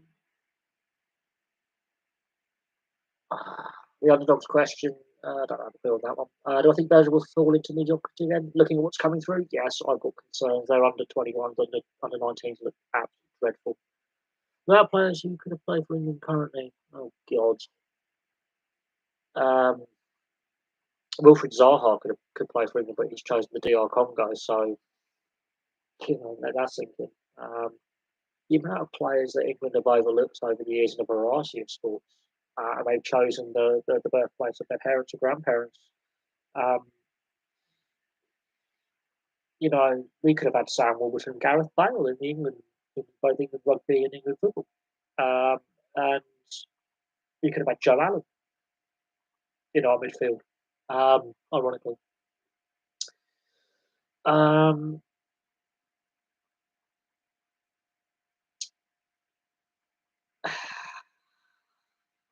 I don't know. But yeah, I heard about Gary. But Gary Balance was caught up in that racism scandal involving Yorkshire, and I think the ECB were like, we're not going to continue giving you a centralised contract.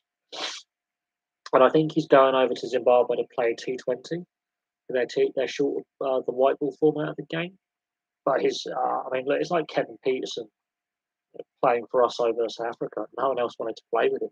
He was a toxic element in the dressing room. And look, the South Africans, they produce some great players. And he's not the first. I think was it Ian Thorpe was famously, I think, from Zimbabwe. Well, his parents were British, but he was born there. Mike Catt for England, his parents were born in Cape Town, or were living in Cape Town when he was born. So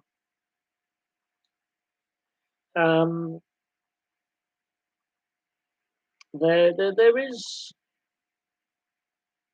what is interesting with Gary Balance is he's a poor man's Kevin Peterson in the sense. And I want to say this is he's come through the England system like Kevin Peterson came in the South African system, and he was such a toxic element in the dressing room that no one wanted to play with him. He was like, I'll just go to the other country where I can claim heritage. And Kazim Richards is another one who could have played for England, played for Turkey. Muzzy is it another one.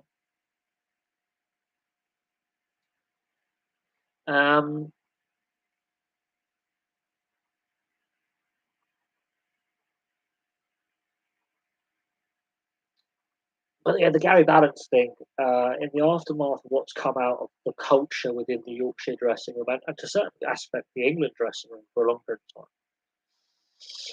time. For me, considering that we've had some great players from the subcontinent of heritage from all faiths, play for England and the counties here, and proudly wear the three lions and proudly play for almost every county in the county game. It does surprise me that those views still persist within the game here. Um, and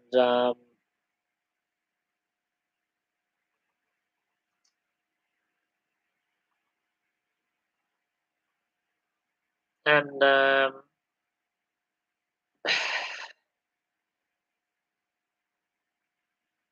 the whole Gary Balance thing, because the World Cup's taking place right now, and the T20 and the Rugby League World Cup are done, and those seasons are in their off season, and there's not a lot of media attention going on with England are obviously playing Pakistan right now. It's not getting the media attention it would have done in years past because most of the world's sports media has descended on a small Arab state in the Gulf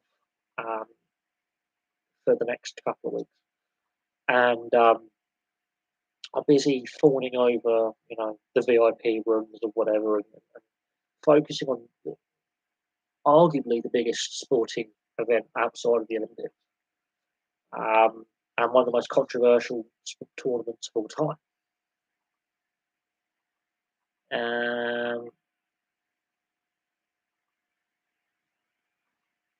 The Gary Balance situation, along with some of the other things that have been brought up, like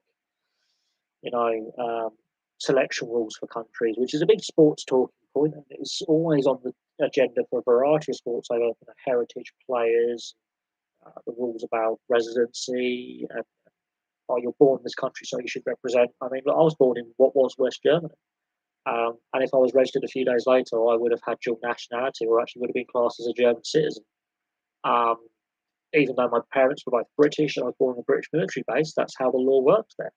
And I would have had to do compulsory military service. So if the Germans came knocking, go, do you want to play for our football team, hypothetical, if I was an our ice hockey team, and I'll be given a choice, looking at how more successful the Germans have been over the English in both ice hockey and Britain, for example, in ice hockey or football, look at some of the German players like Mesut Ozil and Sami Khedira. One's Tunisian and one's Turkish, but they were born in Germany. Their parents came over as immigrants. It's like Robson Kanu, obviously he's got West, is it West Indian heritage or something? Ashley Williams, the the problem is with the home nations. I mean, look, there's a lot of English players who could also play for Scotland and Wales and Northern Ireland or the Republic, and vice versa. It's been a debate point for 100 years. Plus, I mean, if we all had just a UK FA and all the leagues were under a UK umbrella, we'd have one national side. The thing is, we don't.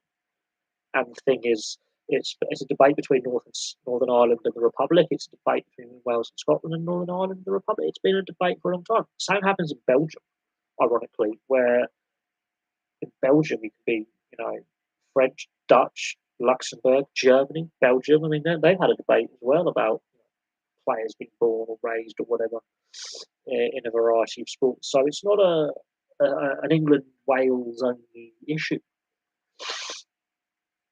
Yeah, I didn't know about Keeper Moore playing for the non-league England side, so the semi-pro selection of England. So yeah, I heard about that.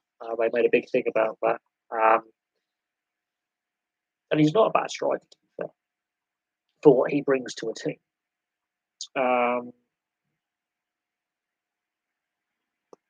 So there's that.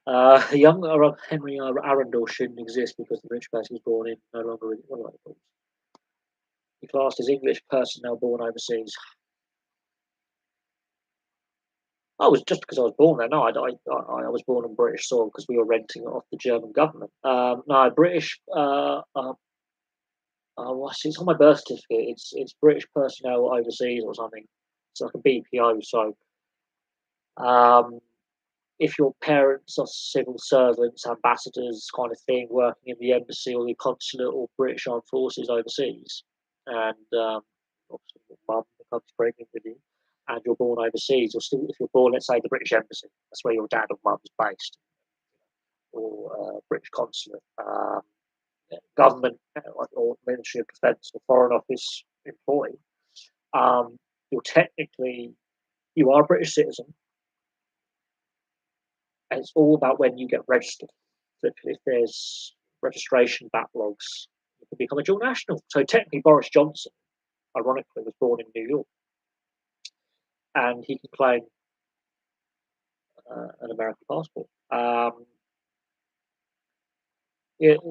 then again, I've never had a German passport. I've never had German nationality. I've never done a German nationality test. I barely speak any German because I moved back from Germany when I was a toddler. But it's like, what's his name? Aaron Birchall, who played for Trinidad and Tobago, used to play for Port Vale. His parents were on holiday in Trinidad when he was born. He was a premature baby by like 4 or 5 weeks or something. And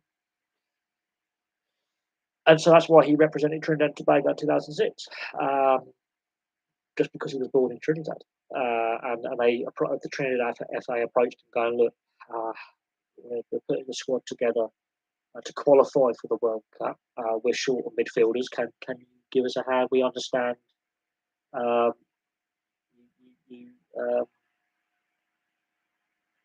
we're born in our country, and by birthright, you qualify to because he was registered as being born in Trinidad and Tobago. And each FA has their own registration criteria. There's Pulisic, for example. I think was he born in Croatia or was his parents born there and he emigrated? Pulisic can also technically play, I think, for Croatia, I believe, but he plays for the US. But I've spent most of my life registered as living here. But the way certain FAs have their selection criteria and rules of eligibility, and I think they have to conform with FIFA eligibility. There are international eligibility rules, and there's several you can say, well, so and so was born here, we can under eligibility rules. I mean, Perotta in theory could have played. Manuel Almunia could have played for England. I think they did approach with a goalkeeping crisis, and of got England a lot of injuries at the time. And Manuel Almunia was either still playing at Arsenal or still playing at Watford. I can't remember. And they approached Manuel Almunia.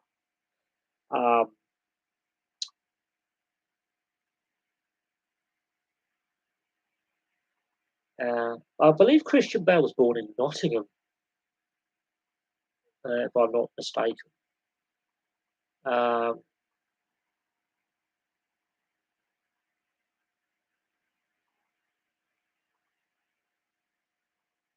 Well, he was brought up in Nottingham.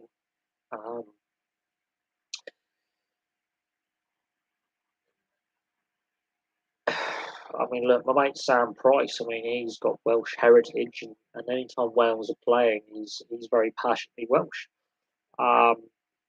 Obviously, he was a bit divided when it comes to the Six Nations and rugby, and obviously the World Cup we've just had, or when Cardiff or Swansea, or let's say playing in an FA Cup game against an English club. But he's a Chelsea fan, mine. But my mate Sam, he's very, very torn when it comes to Anglo-Welsh rivalries with clubs and teams and stuff. But he's been to Cardiff Devils ice hockey matches. He's been to Cardiff and Swansea games, even though he's a Chelsea fan.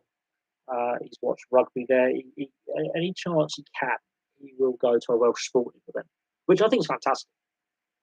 He's got family in Wales, and he goes once a year or sometimes twice a year, and he has a good time in the Welsh valleys. And it's his little version of his second home, really. But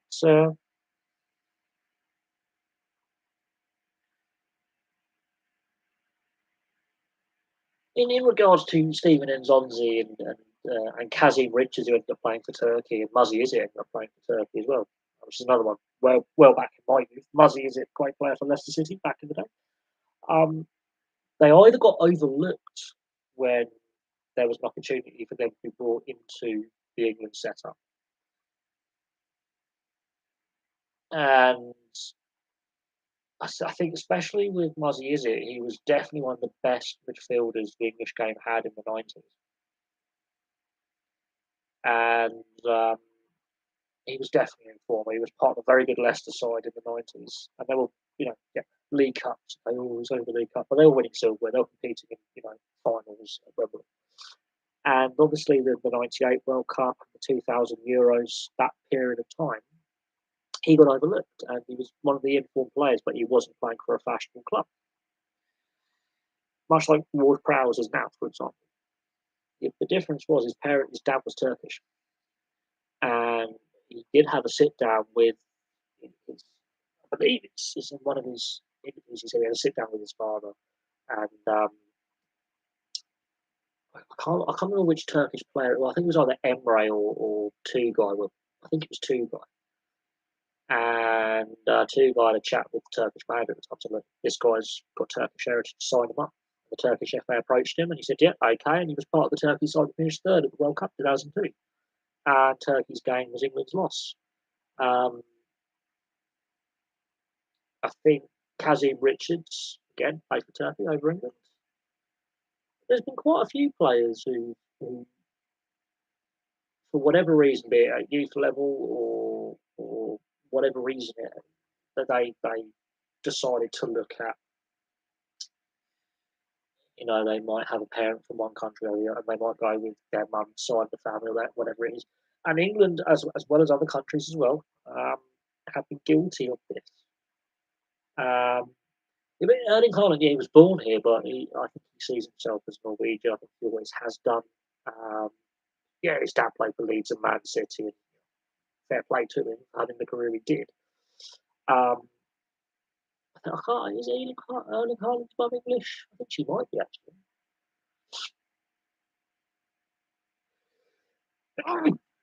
Is his mum English? I think his mum might be English actually.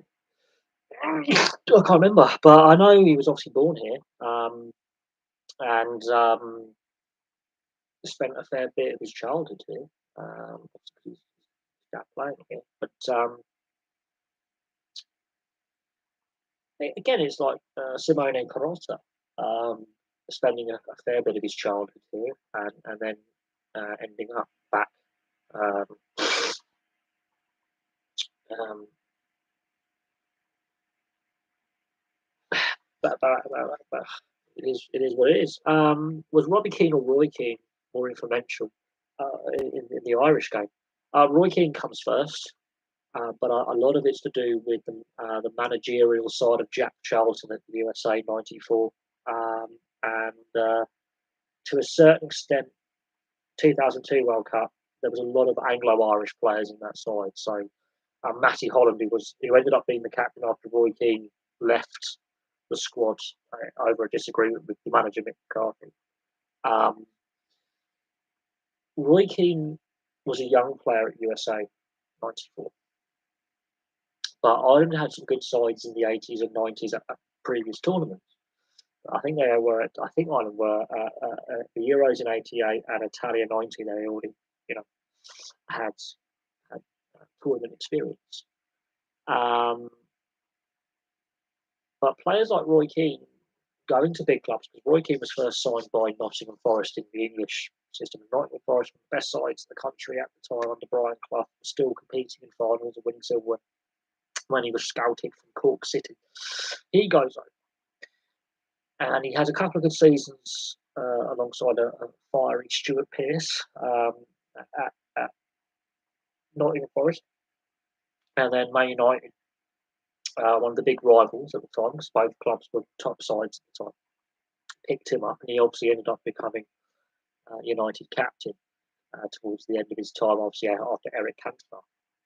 Robbie Keane, no relation by the way, is picked up by Wolves as a young player. He's a few years younger than Roy Keane, 10 years younger, and I think had a much more long career and played at more clubs, so therefore had more exposure to different fan bases, both domestically and abroad. And obviously Robbie Keane does play in the US, which helps. Um, I think it's got more to do with the whole team in USA '94 and being under the managerial guidance of the late great Jack Charlton, who played for England in the '66 and 1970 World Cups. Jack Charlton, manager in '94. He's a cult hero in Ireland for what he did with that team. And and yes, Roy Keane has still got a job in the media. He's quite famous for some of his quotes and his attitude on certain things and his gruff personality and the grey beard now, and some of his statements and bits and pieces. But the game in Ireland has got problems, money problems. They've had some great players. Dennis Irwin's another great player. He was a teammate of Roy Keane's at Man United, and he played alongside Robbie Keane at Wolves. Um, and at top level, um, I think he still lives in Greater Manchester, I believe, with his wife. His wife's English. Um, they were really good players. There was John Aldridge played for Liverpool and Tranmere, famously coached Tranmere to a League Cup final when they were, I believe, an old Division One, a Championship side. He was part of that USA '94 team. Great player. I bet John Aldridge is a fiery character, but he was a great player. So I wouldn't say they really had they were influential in a way, but other great Irish players, and George Best for Northern Ireland, yes, had already come over to the UK, and other players who were eligible, like Kilban and Matty Holland, who were basically born in England to Irish parents, parents. Played for some top sides as well, which got again further exposure. And they were very good players. Matty Holland was a brilliant player for Ipswich and Charlton Athletic over many years. And Kevin Kilbane, obviously Preston born, but his old parents from Ireland, Everton, Sunderland, another fantastic, hard-working midfielder. Very intelligent guy as well. Obviously helped, but you know, I think Stephen Reid, another legend of the game, fantastic player. Damien Duff, another great player. Chelsea, Newcastle, Blackburn, and obviously the Republic of Ireland as well. So it wasn't both the Keens on their own. There were several. If a man was born a stable, it doesn't make him a horse. Terry Butcher, though. Terry Butcher. I mean, I think his dad in the Navy or the RAF as an officer. I can't remember. He was either in the Navy or the RAF as an officer. Do we always have recency bias with the greats of all time? Well, eras change. The sports are played in different fashions. So people still say that like Joe Maloney is the best winger of all time in rugby union. I don't think that's the case.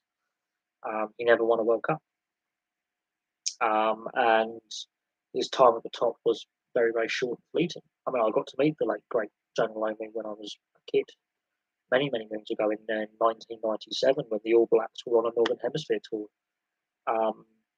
Such a gentle giant, but his time at the top was very brief. Dougie Howlett scored more international tries than Joe Maloney and had a much longer career at the top and was a different type of winger. And then we look at who's the best right half. Is it Dan Carter? Is it Johnny Wilson? Is it Rowan O'Gara? Well, their era was that era, and only two of them won a World Cup, and one won a Six Nations, and a couple of, and then you've got some Grand Slams in the Rugby Championship, and Tri Nations, and in theory, two of them can play at inside centre as well. So, and their styles were completely different. So there's that. Gretzky and Lemieux. If Lemieux didn't have heart problems, cancer, and a bad back, I think he's a better player than Gretzky. His points and goals per game average is actually higher than Gretzky, and he played like, was it 600 games less or something? So, and he's technically involved in more Stanley Cups as a player and an owner. So there's that.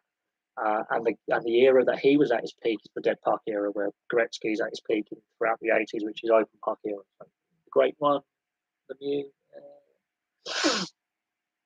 There's that Gordie Howe, Mr. Hockey.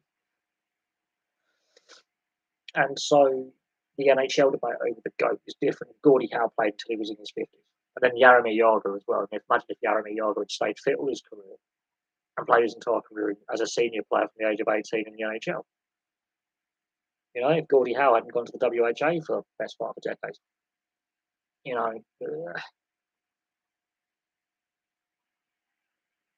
Cruyff, he's not the only chain-smoking sports star. There's many famous photos, like Stan Mikita. There's a famous photo of Stan Mikita, Chicago Blackhawks player. And he's in a dressing room between periods of play. He's got a fag in one hand and he's got a bottle of Molson Canadian 6% beer in the other. And he's having a fag and a beer in a break in play. I'm kidding you not.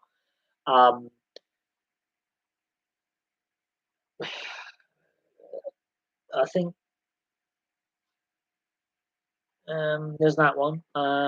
Last time I was on the arse, I was done with white ball cricket. I gave it just before the World Cup because they brought back Alex Hales. Worked quite well, it seemed. Look, white ball cricket. I've watched a documentary recently. I mean, it's dated now. It was released in 2015, but I watched a recent documentary in regards to the state of cricket and the problems it was facing in the early 2010s to what it's facing a decade later. It was exactly the same.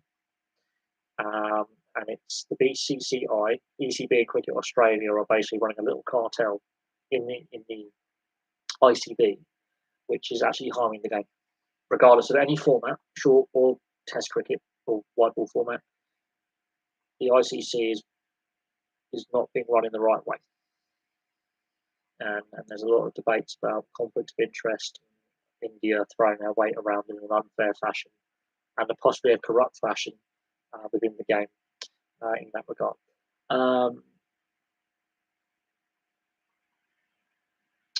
Can Messi or Ronaldo be considered that great without World Cup? Well, George Best is possibly one of the best players never to even play at a World Cup. Cruyff never won a World Cup. Van Basten and that Dutch side only won 1 Euros. The Laudrup brothers never won a World Cup for Denmark. I mean, Denmark has had a great team in the 80s and 90s. Belgium were a really good side in the 80s. So a lot of great players have played the game. And I think Ronaldo and Messi have played in an era where I think the quality is a little bit less than what it was the decade prior. And there is a fornication of the media over a handful of players. It's ridiculous. It's been a popularity contest for the Ballon d'Or for the best part of the decade plus with those two. It really is. The fanboys come out. The media has an obsession with two guys who've been convicted of tax evasion, and in Ronaldo's case, a lot of other allegations against him of a Mason Greenwood type nature, multiple. So let's not pretend these guys are saints.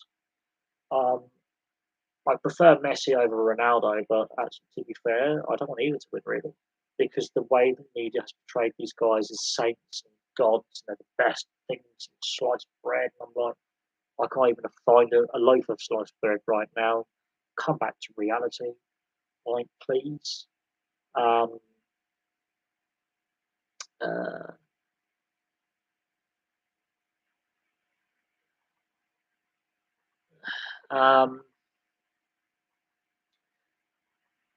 Sad to see since 2014 you are working on.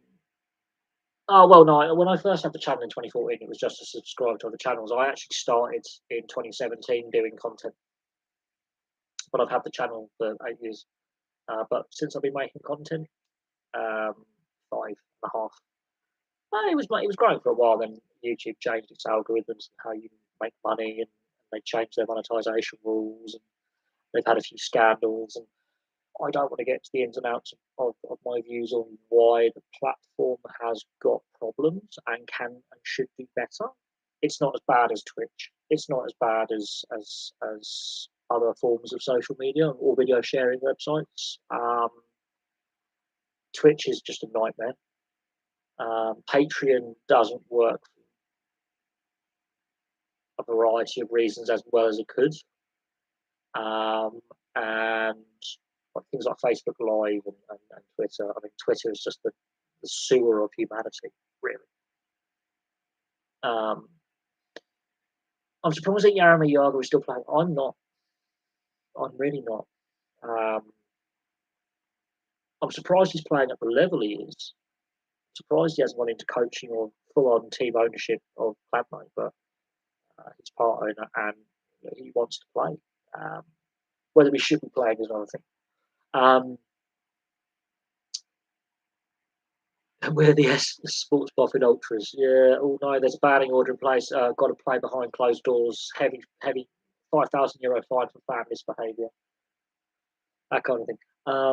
If Mbappe wins the second World Cup, surely he's the GOAT. Pele won 3 out of 4 that he played in. When he wins 3 out of 4, and when he plays in 3 World Cup finals, come back to me. The only reason why Pele didn't play in 4 World Cup finals is Portugal basically shattered his knee. I'd rather not get a copyright violation because there's always that risk, and other channels do it, and it's just like, well, I'm not. I don't want to be like other channels, and I look at them and actually their watch logs are really crap, and I don't have the setup to do that. I would need a second screen plugged in. I just can't be asked with faffing around, and I don't have the time. I don't have the space. And my internet connection keeps dropping out. Today's been the best day I've had in about 2.5 weeks where I can do a live stream. should North American teams play in a Copa America? If they were to combine the Gold Cup and the Copa America, it might improve the quality in North and Central America. Actually, it could actually have a benefit for CONCACAF, but CONMEBOL would have to agree to that. And CONMEBOL, like UEFA, have a lot of sway with FIFA and the sanctioned competitions in it because it's North Southern Hemisphere and the domestic seasons and all that logistics. There's a lot of politics as well behind it. It'll be interesting. It'll be nice. I think it would have long-term benefits for both North and South America. And the TV audience in the Americas would be fantastic, especially North America and the US. There's a massive Latino community. It would be fantastic. We'd definitely get more eyes on the sport outside of Europe, but I think it's a pipe dream. Do I think Morocco have any chance? Yeah, I think they do. I think on the counter-attack, France's defence was really wobbly, and they were turning over the ball a lot last night. They did not look comfortable against a team that was pressing. They looked sloppy in possession at times. They didn't look fully comfortable defensively. Upamecano and Hernandez is just a disaster waiting to happen. I got Herman based on Twitter, Herman banned on Twitter in September for responding to a journal, and I hope he gets annihilated on Monday. For us, Nations League, they wouldn't have it, and I wasn't. Look, the algorithm for that one. Yeah, I couldn't help that. This is the best my internet's been for ages. So there you go. Croatia to beat Argentina. Oh, that's a good one. Croatia don't mind going away. Croatia and Morocco don't mind going away for time and penalties. Whether that makes a very interesting final, because that's two very counter-attack set-up teams that play with defensive structure, and that's another thing. But I think Morocco can be dangerous. Do not underestimate them. The worst they can finish is now fourth, so best African performance at a World Cup ever. I think US, Central America to improve through better competition. It's still Andrew was we've got the Crash at home to worth 5-1. Best final for entertainment. Argentina, France, but for the actual growth of the game and a new name on the trophy, I think could possibly do more. Would be Morocco, Croatia. I think the underdog final would probably actually get more interest because sports fans love an underdog story. I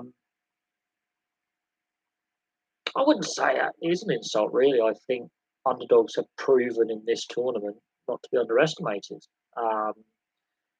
And both Croatia and Morocco play a structured style and know their roles within a very well organised, disciplined system. And with Morocco's case, they're onto their fifth choice centre back or something. They're playing through injury. They're playing through several key players are like held together with gaffer tape. They've adapted their style from game to game, and yeah, they've been a little bit more defensive as the tournament's gone on. But if you look at Morocco qualifying, they were like, "Fuck it, we'll score 7 goals."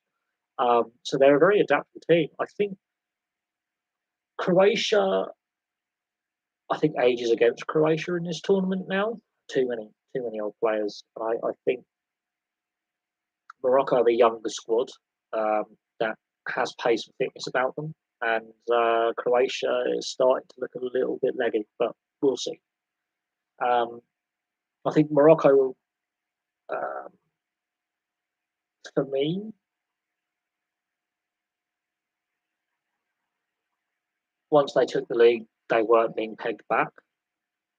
Croatia had no penalties. Argentina blew a 2-goal lead. France got through that game with a bit of luck. I think Morocco could be very right. Look, people say that Portugal's thrash Morocco. Maybe. Hakimi has always been a great player. He had a great relationship with Sancho when he was at Dortmund. He was a real good player. Didn't want him. He so he went to Inter. Croatia could dominate Argentina, but Argentina will be plodding through the.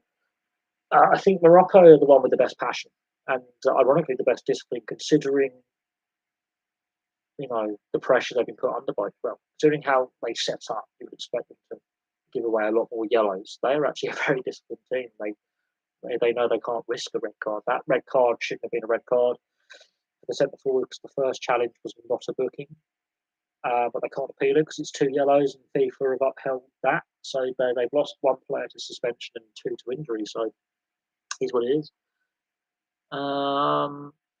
Just a bit of momentum, sweep through the Nations League with some passion.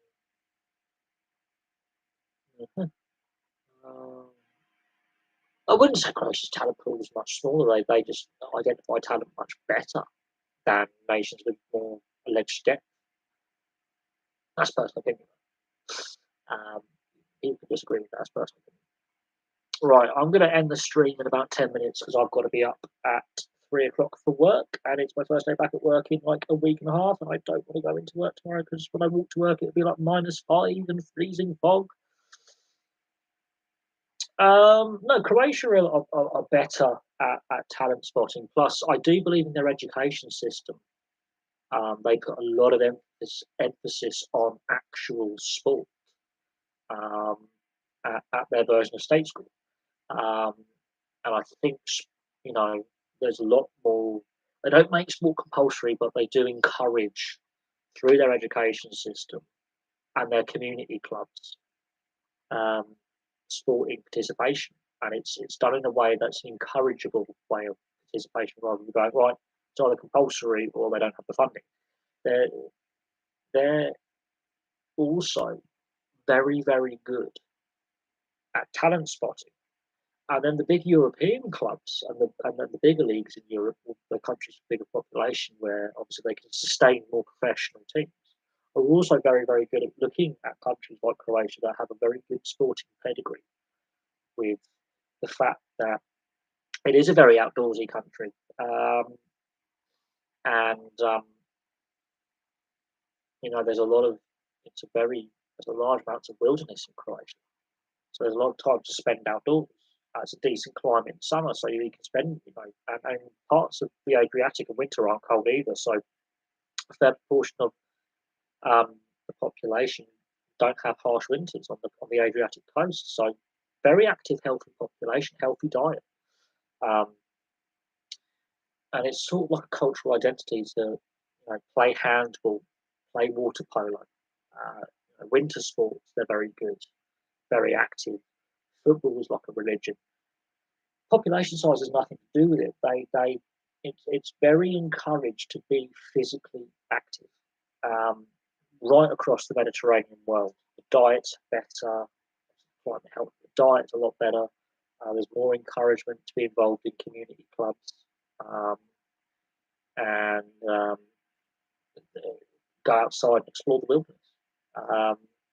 Parents are more relaxed about letting their kids go outside and run up half a mountain and go mountain biking, and also it's a different culture out there. And I think a lot of that's to do with the education system and culture, but especially the German league and the Austrian league, when it comes to professional football teams at least, very good at spotting the talent, bring it into the Austrian Bundesliga or the German Bundesliga system and developing it.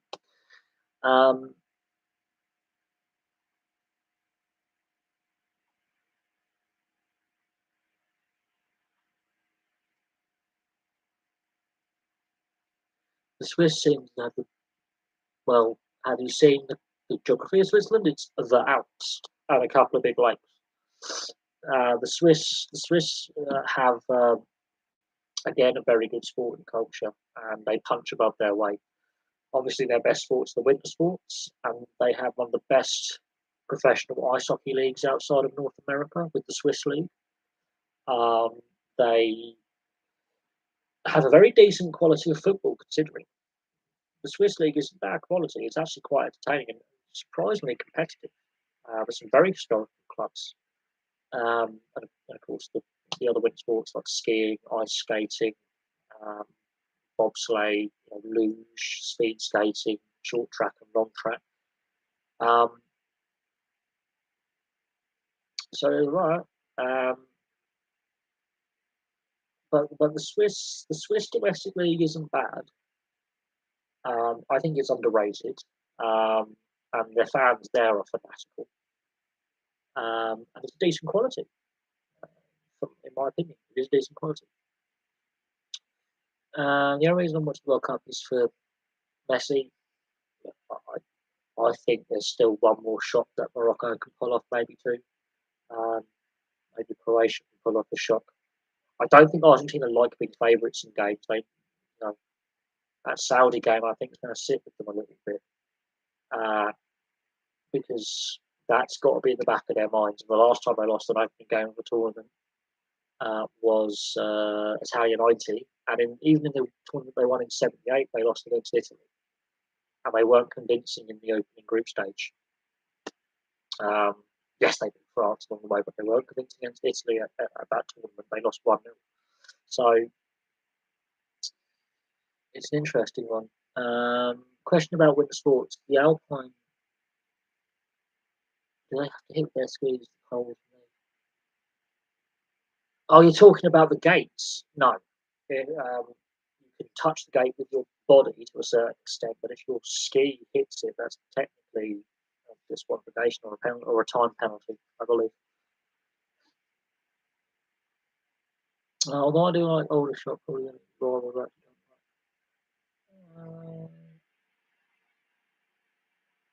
That's Australia's best ever Football World Cup. 2 clean sheets and 2 back-to-back wins. Hasn't been done before. Yeah, that's the furthest they've ever got, equal with 2006, but they played better than in 2006. They scored a goal in every single game. Haven't done that before. And kept 2 clean sheets. So, and got 2 wins back-to-back, which they haven't done before. You know. Darts World Championship? No, I haven't followed darts for about 15 years now. I think it's the BDO and yeah. They don't play at Lakeside anymore, which I used to actually work. I used to be the guy who owns Lakeside Bid. I've not had an interest in darts in a very long time. And not having BDO at Lakeside anymore in January, I think it's a big, massive blow. Massive blow. I haven't followed darts for a long time. I don't feel a connection with darts anymore.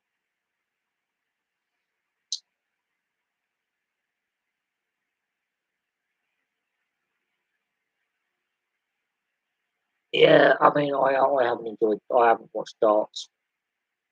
I think about 12. It's about 12, 15 years. I haven't watched this since the early 2010s. I think my dad was still alive when I last watched darts. I was either in my late teens, early 20s. Some of the play. I mean, Van Gerwen I know about. Cullen, never heard of him. I'm not a darts fan. I mean, I've got work colleagues and friends who are into darts and follow it and go to some of the the tour events. But I think darts for me haven't watched for. Well, no, I caught a bit of darts in your mid-20s. But if I'm being honest, I haven't watched it. Like, watched the whole tournament for sort of teenage early 20s.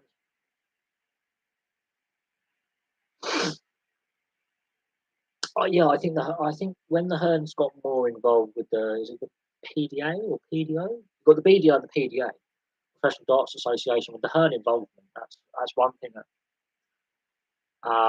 PDC, that's the one, PDC.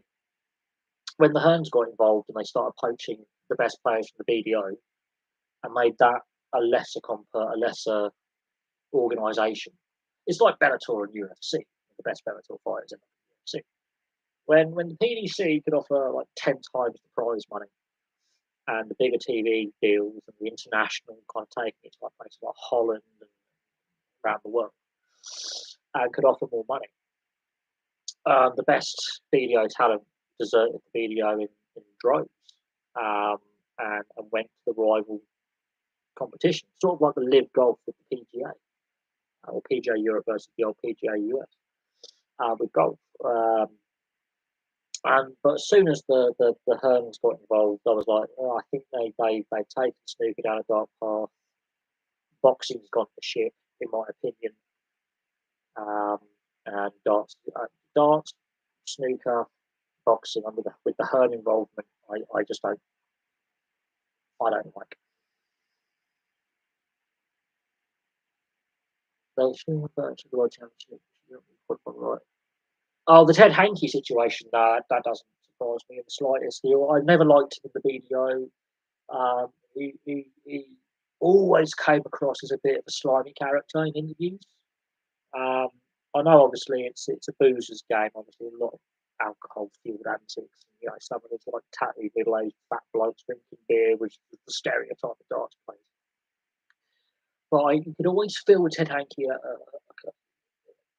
uncomfortable. It's a good way to describe the camp. Um, it was just when it came out in the media he had been charged. It was shocking but not surprising. But was also shameful on the sport because I do believe people within the sport knew what kind of man he was, and didn't do anything because it's a very male-dominated sport, and the organisations and the BDO and the PDC are very male-dominated, and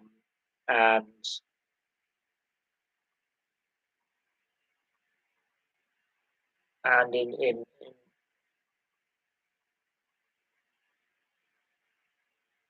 and in regards to what happened about Ted Hankey, I mean, look, I think other people within both the PDC and the BDO knew what he was up to. And while the incident in question is an isolated one-off incident that doesn't involve darts, I think things have happened at darts events that people should come forward. I think he's done other things as in his career as a darts player, and it's also very similar to the issues that we see in American football with domestic violence, and in our football with what's gone on with Mason Greenwood and what happened with Gaza. And there's definitely a dark side to a lot of sports, and we've heard of incident after incident after incident of violence against women, especially, and a male-dominated culture where obviously teammates or opposition players or someone within knows that what Mason Greenwood's been alleged or accused of doing, which looks like stone cold guilty, and Benjamin Mendy and other players and all that, and coaches, like it's going on, but there's a wall of silence, and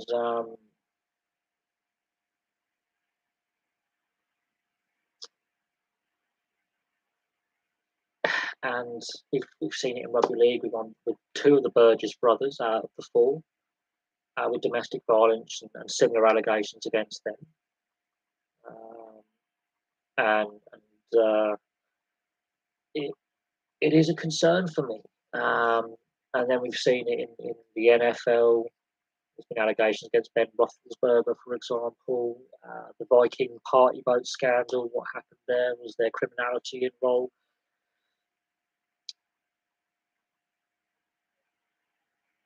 Ivan Toney. It comes across to me as it's very similar to what's the player's name? Joe Barton was one who got done, and he used to play for Chelsea and Liverpool, and he ended up playing in what's his name? He was not Sinclair. It's not Sterling. He was a Liverpool player, Daniel Sturridge. I think it's going to come across as very similar to the Sturridge incident, or Joey Barton. Hopefully, it doesn't affect Brentford now. How much Brentford actually knew about this will be interesting. How far back the allegations go, and what comes out eventually. Because if he has defrauded the betting companies and used inside knowledge, Trippier is another one. Sturridge and Trippier are the most recent ones, and the Trippier one got a bit complex because of his transfer. And Atletico were like, we're going to support our player because the incident didn't happen while he was playing in Spain. It's an older incident. The Sturridge one, didn't really impact Sturridge. His career's gone down the toilet. Chopra was another player who had a gambling problem. There's again a culture of this happens, but we don't do anything about it. Oh, if that's three, that's a lot less than Barton's was in the thousands. Joe Barton was like 1,800 on charges for Joey Barton, and he's now bloody manager. And so, in my opinion, I'm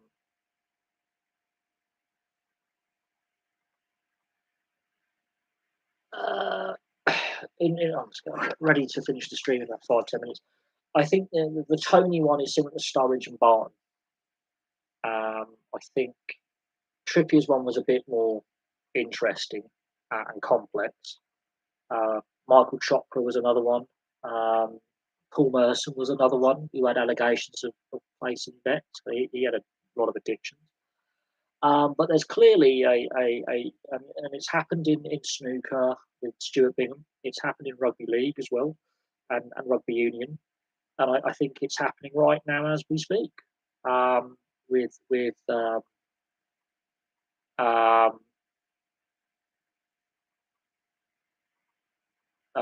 in regards to it, there's obviously a massive gambling culture with these sports. You hear of some of the old school stories of like we played, poker on the plane or on the train or on the bus or whatever, or we were gambling with something, playing domino. There is a culture within professional team sport. And there's been allegations about even the great Wayne Gretzky when it comes to a betting ring involving NHL players and coaches when he was a coach himself. And in the late 90s, early 2000s, when he was coach of the Coyotes in the NHL. So there is definitely players right now doing it, maybe via third parties because they're smart.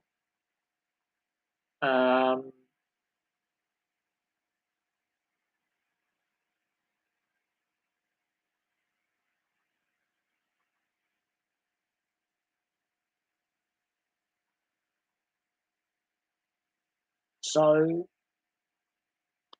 and then every sport has these rules in place. They don't ban the players from gambling outright. They just can't bet on their sport, and that is the grey area. How about you just ban them from gambling? But then you can say, well, it's a legal thing to do. It's highly regulated, and then it becomes like, well,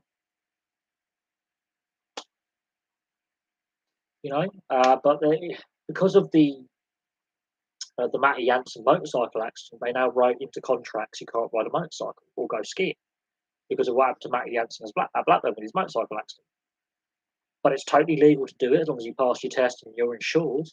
But they write it into contracts, and then you come to well, that's classed as discrimination. This is what I do as a hobby. It's totally legal.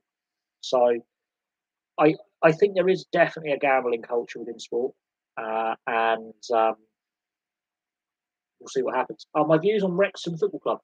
We will have to see what happens with Ryan Reynolds because he's interested in buying the Ottawa Senators in the NHL, becoming part owner, and getting an ownership group together. And the NHL have stated that if a sale is to be made, Ryan Reynolds has to be part of it. So whether he sells his stake or part of his stake in Wrexham, or they get further outside investment in Wrexham to raise some capital in regards for his planned takeover of the Ottawa Senators, because I do believe that is a serious takeover bid and purchasing bid.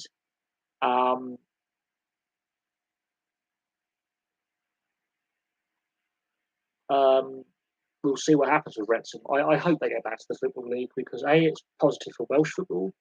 B, they are an ex-Football League club that have hit hard times, and it'd be nice to see an ex-Football League club get back to where they belong. In regards to their ownership, Ryan Reynolds obviously has been linked to another sport ownership bid, as I say. And in that regard, it would be nice to be interesting to see what happens with the ownership of Wrexham.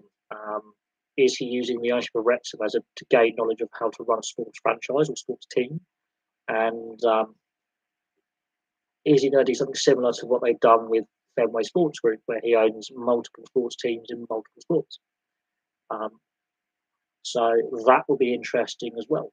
And we'll see what plays out for Wrexham and their ownership and their direction as a team.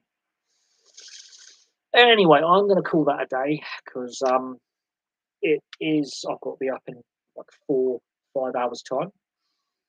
Thank you very, very much for all your questions. Thank God the internet has cooperated and we've managed to get a more stable stream this evening. I actually honestly believe because the World Cup's been on, a lot of people have been online and it's caused that as well. But I thank you very, very much for your questions. Really appreciate it. Thank you thank you all very much for all your questions. It's been very interesting discussion. And darts got into it. So there we go. We managed to talk about darts, which we don't often do. The fact that darts got brought up is great. The concerns I have for darts are exactly the concerns I have with a lot of sports. Is that the direction the sport's taking, and I do believe that the culture within some of these sports has got a very toxic, negative element to it that is slowly coming out, and we need to challenge that. And that's not being woke, that's doing the right thing. And for too long, too many people have stayed quiet about things that have occurred that shouldn't have, and we're finding out about it in more recent times. When people stay silent in regards to any wrongdoing, be it corruption, racism, violence against women, or any kind of criminality or any kind of something that isn't right, then toxic elements and then that bad apple rots the whole barrel. And one bad individual, handful, it's like FIFA. It's like the corruption scandal in the NBA with the referee, Donaghy. He was not the only referee and he wasn't the only person, I believe. He was the full guy, but there were others. It spreads. But anyway, thank you very much for watching, and I'll see you all very, very soon.